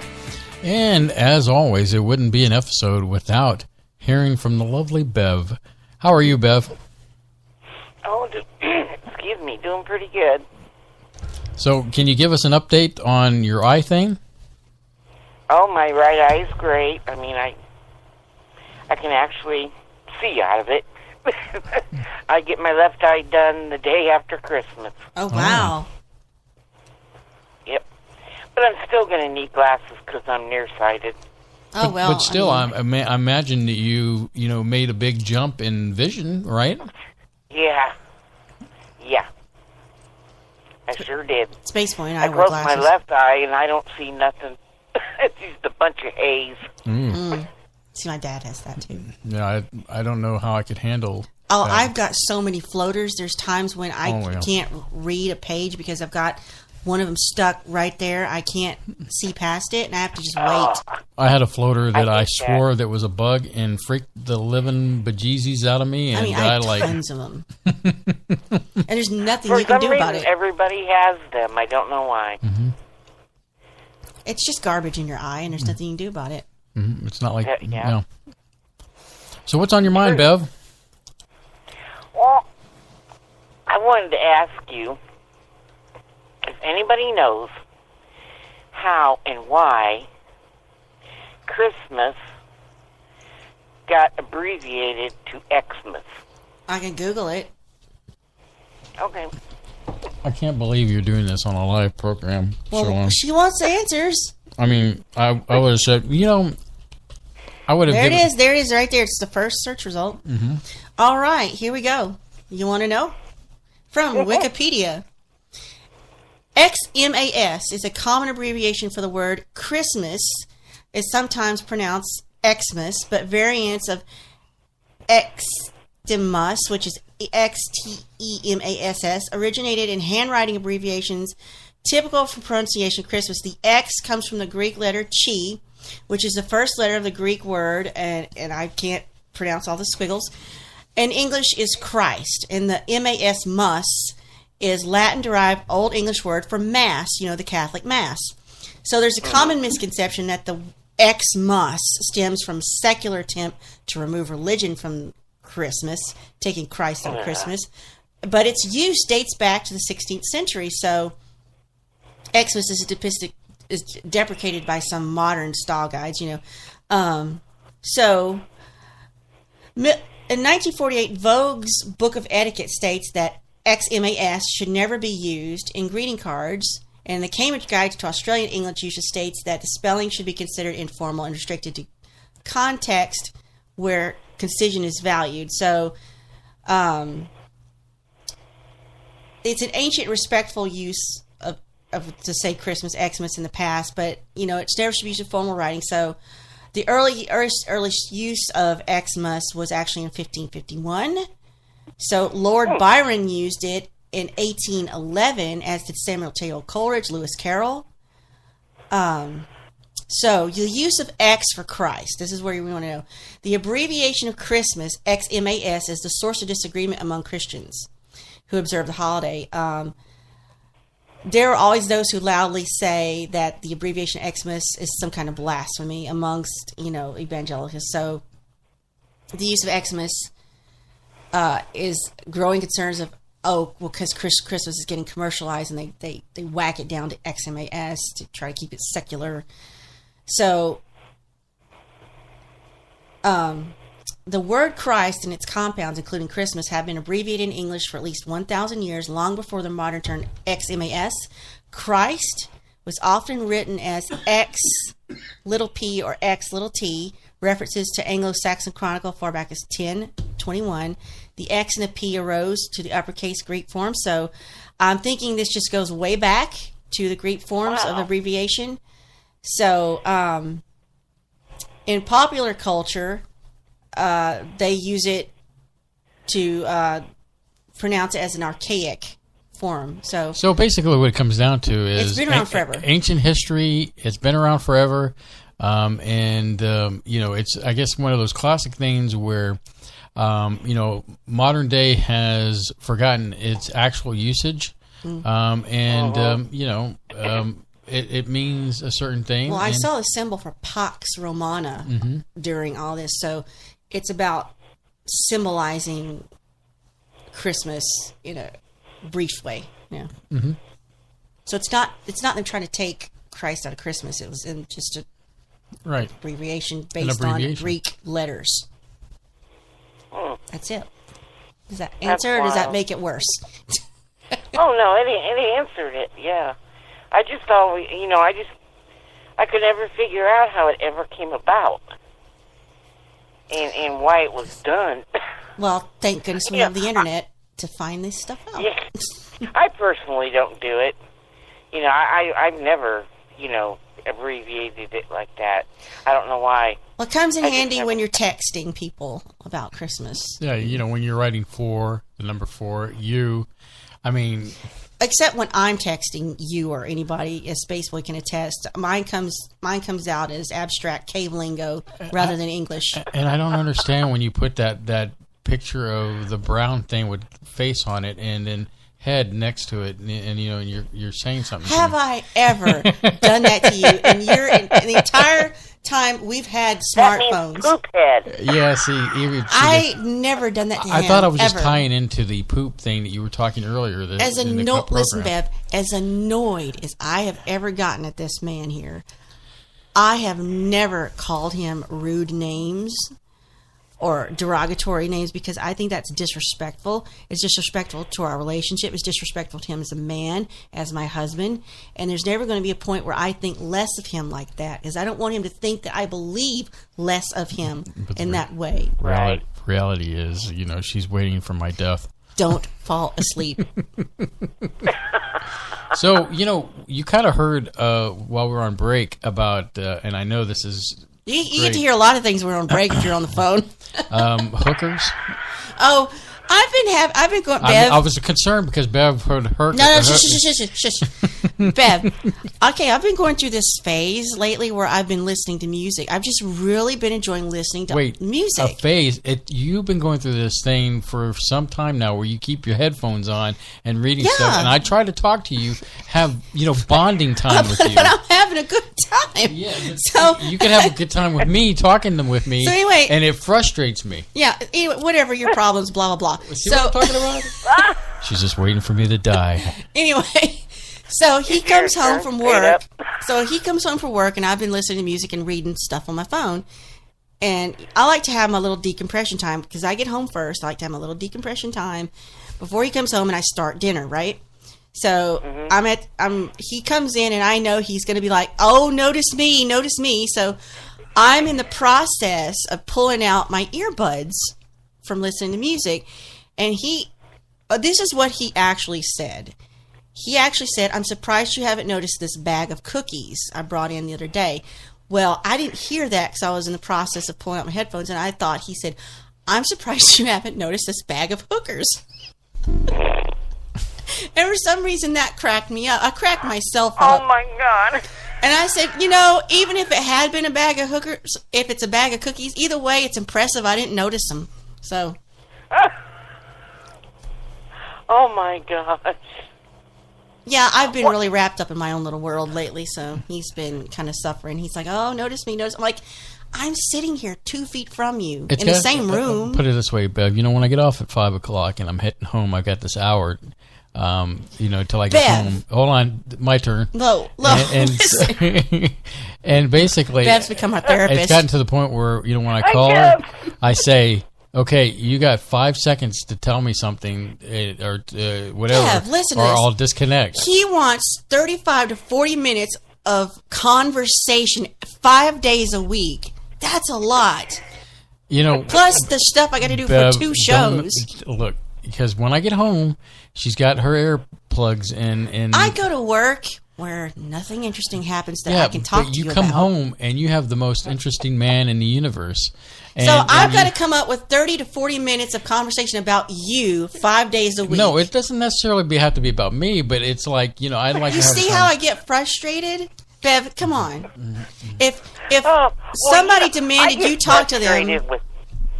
I get frustrated with Bob, because if he's doing something and I ask him a question, he won't answer me. It's like, Robert, I'm talking to you. Well, I'm doing this. I Bev, said, you can't do that and talk to me at the same time. You instant message me your questions so I can borrow them to talk to my husband? See, just getting lazy. Lazy on the job. And I mean, like, I know all his opinions on things. I mean, I don't know what new, fresh conversations can we have after 14 years of knowing each other. You know, considering out of the 23 hours that she your spent sister's having a fun time, that she spends with the earplugs plugged in, or reading something, or going to work, you know, she would have some conversations. You'd be interested in what I'm reading, about, although I have told you some of it. Yeah, you have, you know, and those have been interesting. And then, you know, 2 seconds later, you plug your headphones back in and you go off and do your own thing. Well, I gave you, you had your opening to say what you wanted to say, and you didn't say it, so I'm moving on. And let's put it this way, Bev. It's so bad that when we'll be in the living room together, right? Hey, Bev? I'm there. And you're thinking, hey, she's spending quality time with her man. Let me make sure you get the point here, is that we'll be something that we might watch together on Bottom TV. line is I'm there. And then the next thing I know, she's laughing, and I'm thinking, well, that death scene wasn't supposed to be laughed at. And she's over there watching YouTube on her phone with her headphones on, and I'm like, I cannot believe you, you know. And the whole thing, we're sharing something here on this, and you can't even be in the moment. Obviously that's bored me. I moved on. Yeah, you know? Well, that's just not right. And you know, and then it's not, you know, when Surlana gets into a laughing fit, I mean, she laughs. I mean, I've been kind of giddy lately. And there's me, lightheaded. There's me where, you know, my face is like left all emotion altogether, and I'm like, you know, really, you're gonna do this? Really? I don't know if I've just been kind of lightheaded lately, so things just are funnier to me. Sometimes she's lightheaded and like at 3 a.m. in the morning, and she starts laughing. That's because I'm watching stuff on my phone. And you know, beating on me like it's so funny, and I'm like, you know, trying to sleep, and you know, and so yeah. Well, we were having a discussion about something I don't remember, and I was talking to you. I was asking him, did he remember something, and I was just like, blah, blah, word vomit. And I told him it came out, I misspoke or something. It came out, I told him he was too white to remember something. And that cracked me up so hard. I laughed for 30 minutes and he just moved on with his life. And so. Well, okay. Bob and I have been married 31 years. Now, we still find things to talk about. I guess it just... But you do slow down and run out. Yeah, but it's been like a desert lately with you, Surlana, is that, you know, I'm like, I'm the guy that's crawling across the desert looking for an oasis, just a little drink of water. And, you know, there's no oasis to be found here or there or anywhere. And, you know, just lately you've had to, you know, your own world. Yeah, so, and I'm sorry. I've really been enjoying it, too. Sorry. See what I'm talking about, people. This is what I have to deal with. I could start reading you stories at bedtime. You could tell, you know, no, I got my own audio files. And okay, so you don't need me. And the fact is, I have to put headphones on when I go to sleep because, you know. We know. We've been all through this. Because, you know, there's an entire 9-minute segment on this. If you beat me to sleep, then I won't get to sleep because you're cutting down Paul Bunyan. He's talking about racing to sleep. I'm not. I'm not beating him to death to go into consciousness. No, I mean you kind of snore. It's just a fact of life. I'm sorry that you snore. I'm sorry that my deviated septum was fixed, but you don't snore, but you have an entire repertoire of things you do. You worry about me because you make plenty of noise. You think I'm tortured in my sleep? You sound like you're being tortured, or you're hooting like an owl, or you're restless. You're going this way, you're going that way, you're going this way. I'm like, pick a position and stay there, you know, and stay over there too. Mm-hmm. So I just. Oh yeah, God forbid I try to get a little closer to her, and it's too hot for that. And then all of a sudden, this mountain range comes out of nowhere. And I mean, if it's not you putting out 50,000 BTUs for you just being in the room, I've got this fur coat that just came out of nowhere, laying on my side. You know, I just can't win. So now you're gonna blame Muffin. You're gonna blame the cat on this one. Huh? Well, I've had to kick the cat out on the weeknights, like Monday through Thursday night. I can't have her in there. But I let her really? in last night because she's just in the way, and she's like wearing a little fur coat. And Yeah. I'll pick her up and move her, and I'll roll over, and I'll put her back down, and she just goes right back to that same position. Doesn't, nothing bothers her. Try a dog and a cat in bed. No, I would not be able to do the dog thing. No. I had to draw. The lines have to be drawn in the sand or down the middle of the bed. So there you go. It wouldn't be an SBU night without Bev and our marital angst all in combination. Bev's become I our am- therapist. I'm going to have to charge you guys. I'm telling you. I'll be like, no, Bev, listen to me. I've got it right. Oh, my gosh. That probably cost us $200 I don't know what right it is about me. I must bring out the best in people. I don't know. Well, you're our friend. You're also married. You've been married a long time, so you know where we're coming from. Yeah. Right? A really long time. Mm-hmm. We've been married, 11 years, but together, like 14? And dog years? I mean, it seems forever, right? God, man. Do you even remember getting married? Well, that's a loaded question, but for a topic for another time. I mean, the whole, getting married at the Star Trek Yeah. experience in Vegas, yeah. I mean, do you still have good, crisp memories of... For the most part, how we got to Vegas and we were like, we were tired, and of course... There were hookers there. Yeah, there was. Ooh. There was the midget hooker on the street that you missed. I totally missed that it. you didn't see, and I was like, did you see that? And like, No. no. I was like sucking it all in, and But yeah, Vegas. See, I have I'm sorry, I shouldn't be I talking have about sleep Vegas apnea. stuff. I have sleep apnea, and I have to use I a do too. CPAP machine. I don't have one. I can't afford it. Our insurance. Well, that when I was working, I had good insurance. Well, I'm working, and they changed my insurance, and now it's really, really, really, really bad. And people are finally upset about it, and they have been pushing back against our HR. So. Yeah, my insurance is not that fabulous either, but I have a good doctor, and he's been helping me out because some of the scripts I take are very expensive. And I think I've talked to you about this, Bev, and he's been really cool about giving me samples, and it's been very nice because it's amazing what medications go for, and it shouldn't be that way, but I don't want to go down the big pharma thing and insurance company thing. Oh, Yeah, that'll awful. just because you know what happens when that happens, right? The goat comes out. Yeah. Oh gosh.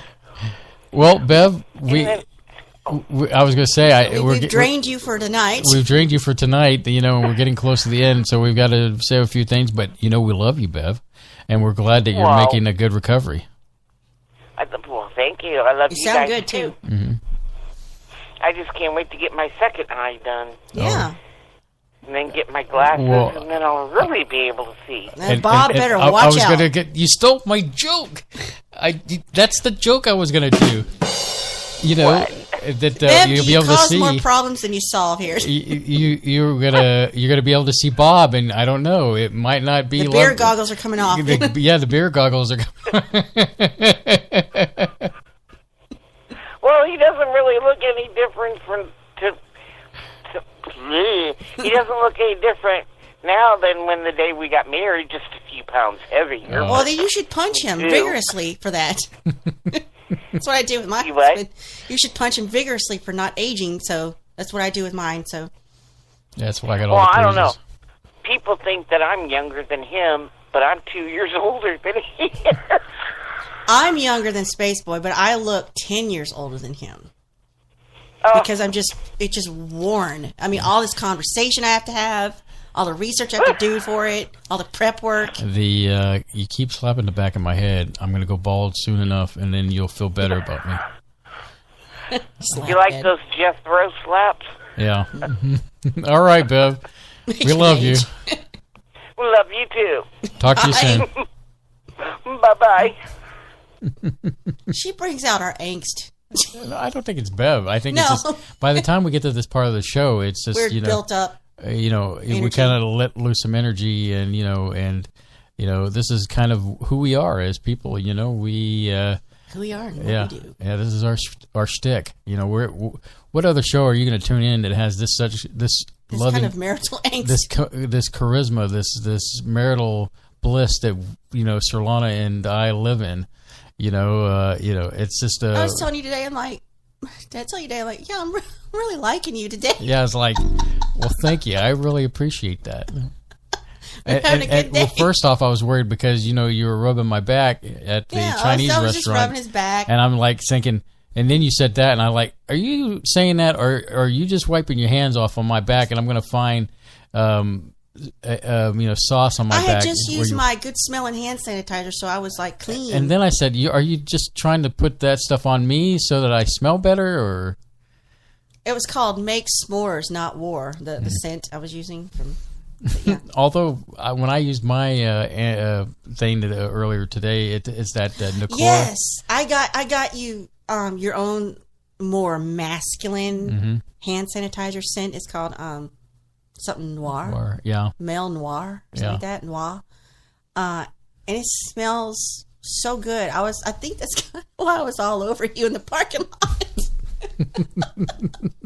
I know. So that's more than y'all wanted to know. I hate it was a bait and switch for you, but But I mean, we're walking out in the open, and I can smell you over everything. Do I need to put that on so that it'll take your headphones off, so you'll actually talk to me? Yeah. When you get in bed, take it and do like this on the side of your neck, and when you lay down, I just go right over there. Well, there have been times when I've reached for something, and you said, "Ooh, what was that?"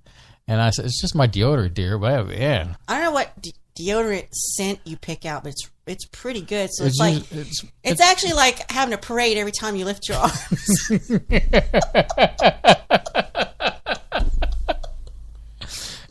There you go. Right guard, thank you for the pleasant things in my life. It's like a parade every time you lift an arm. So when you take a picture and you see Solana's head stuck in my my armpit, and then she's taking a whiff of my whatchamacallit.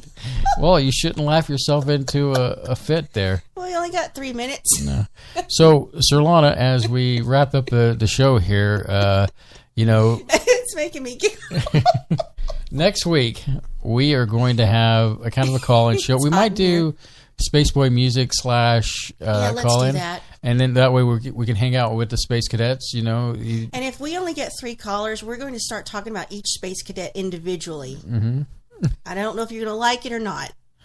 So, we'll do that next week. And, we had thought about taking off, but we're like, well, it's not like we're doing anything. So. But far as we're aware, we will be on Solaris Blue Raven show. Oh, I forgot about that. On Friday the 22nd. Yeah. Just got to figure out which one it is. So look for Surlana we'll to put out the thing when we're supposed to be on that show. So Solaris let Blue me Raven. ask her tomorrow.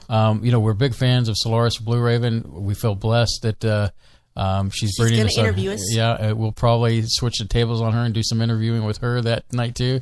And it'll be a good show because we'll bring our A game. To Solaris, and then of course Tina Marie doing the back end, producing the show, doing the same thing we do here with each other. So, but Solaris loves us, so it's good to be loved. I think she does. Oh, come on! It's been a while. I think she's good. She's good. She likes us. That's one. Well, other broadcaster that loves us. Well. Don't even go there. It's not. I mean, that's a definitive check mark. She's been very supportive, yes, indeed, and can't say enough good things in that angle. But so that's that, and then of course, we do another show called Data Bytes. It's a on-demand programming show. You can just go to Spaceboy Universe Network. .com, and that's SBUnetwork.com to check out the program on that. There's no specific time on that. Just go check it out and enjoy that. So with that magical note, anything else you want to add? So we'll be back next week, the 23rd, and it'll probably be really loose. We might just have some songs from Spaceboy. Good stuff like that. All right. Other than that, good night, Space Cadets, and we wish you a better tomorrow.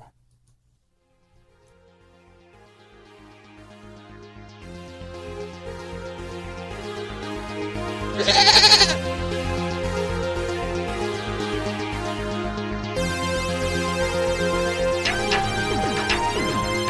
Spaceboy Universe is hosted by Spaceboy and Surlana. Executive producer is Surlana. Social media producer is Dennis Koch. Associate producer is Lee Ann Cordes. Music production is Spaceboy of SpaceboyMusic.com. Special thanks goes out to Lee Ann K, K28, Mark S, and Bob N. This has been a Spaceboy Universe production. Support the universe by exploring Spaceboy Universe with Spaceboy and Surlana. Sweet dreams, Space Cadets.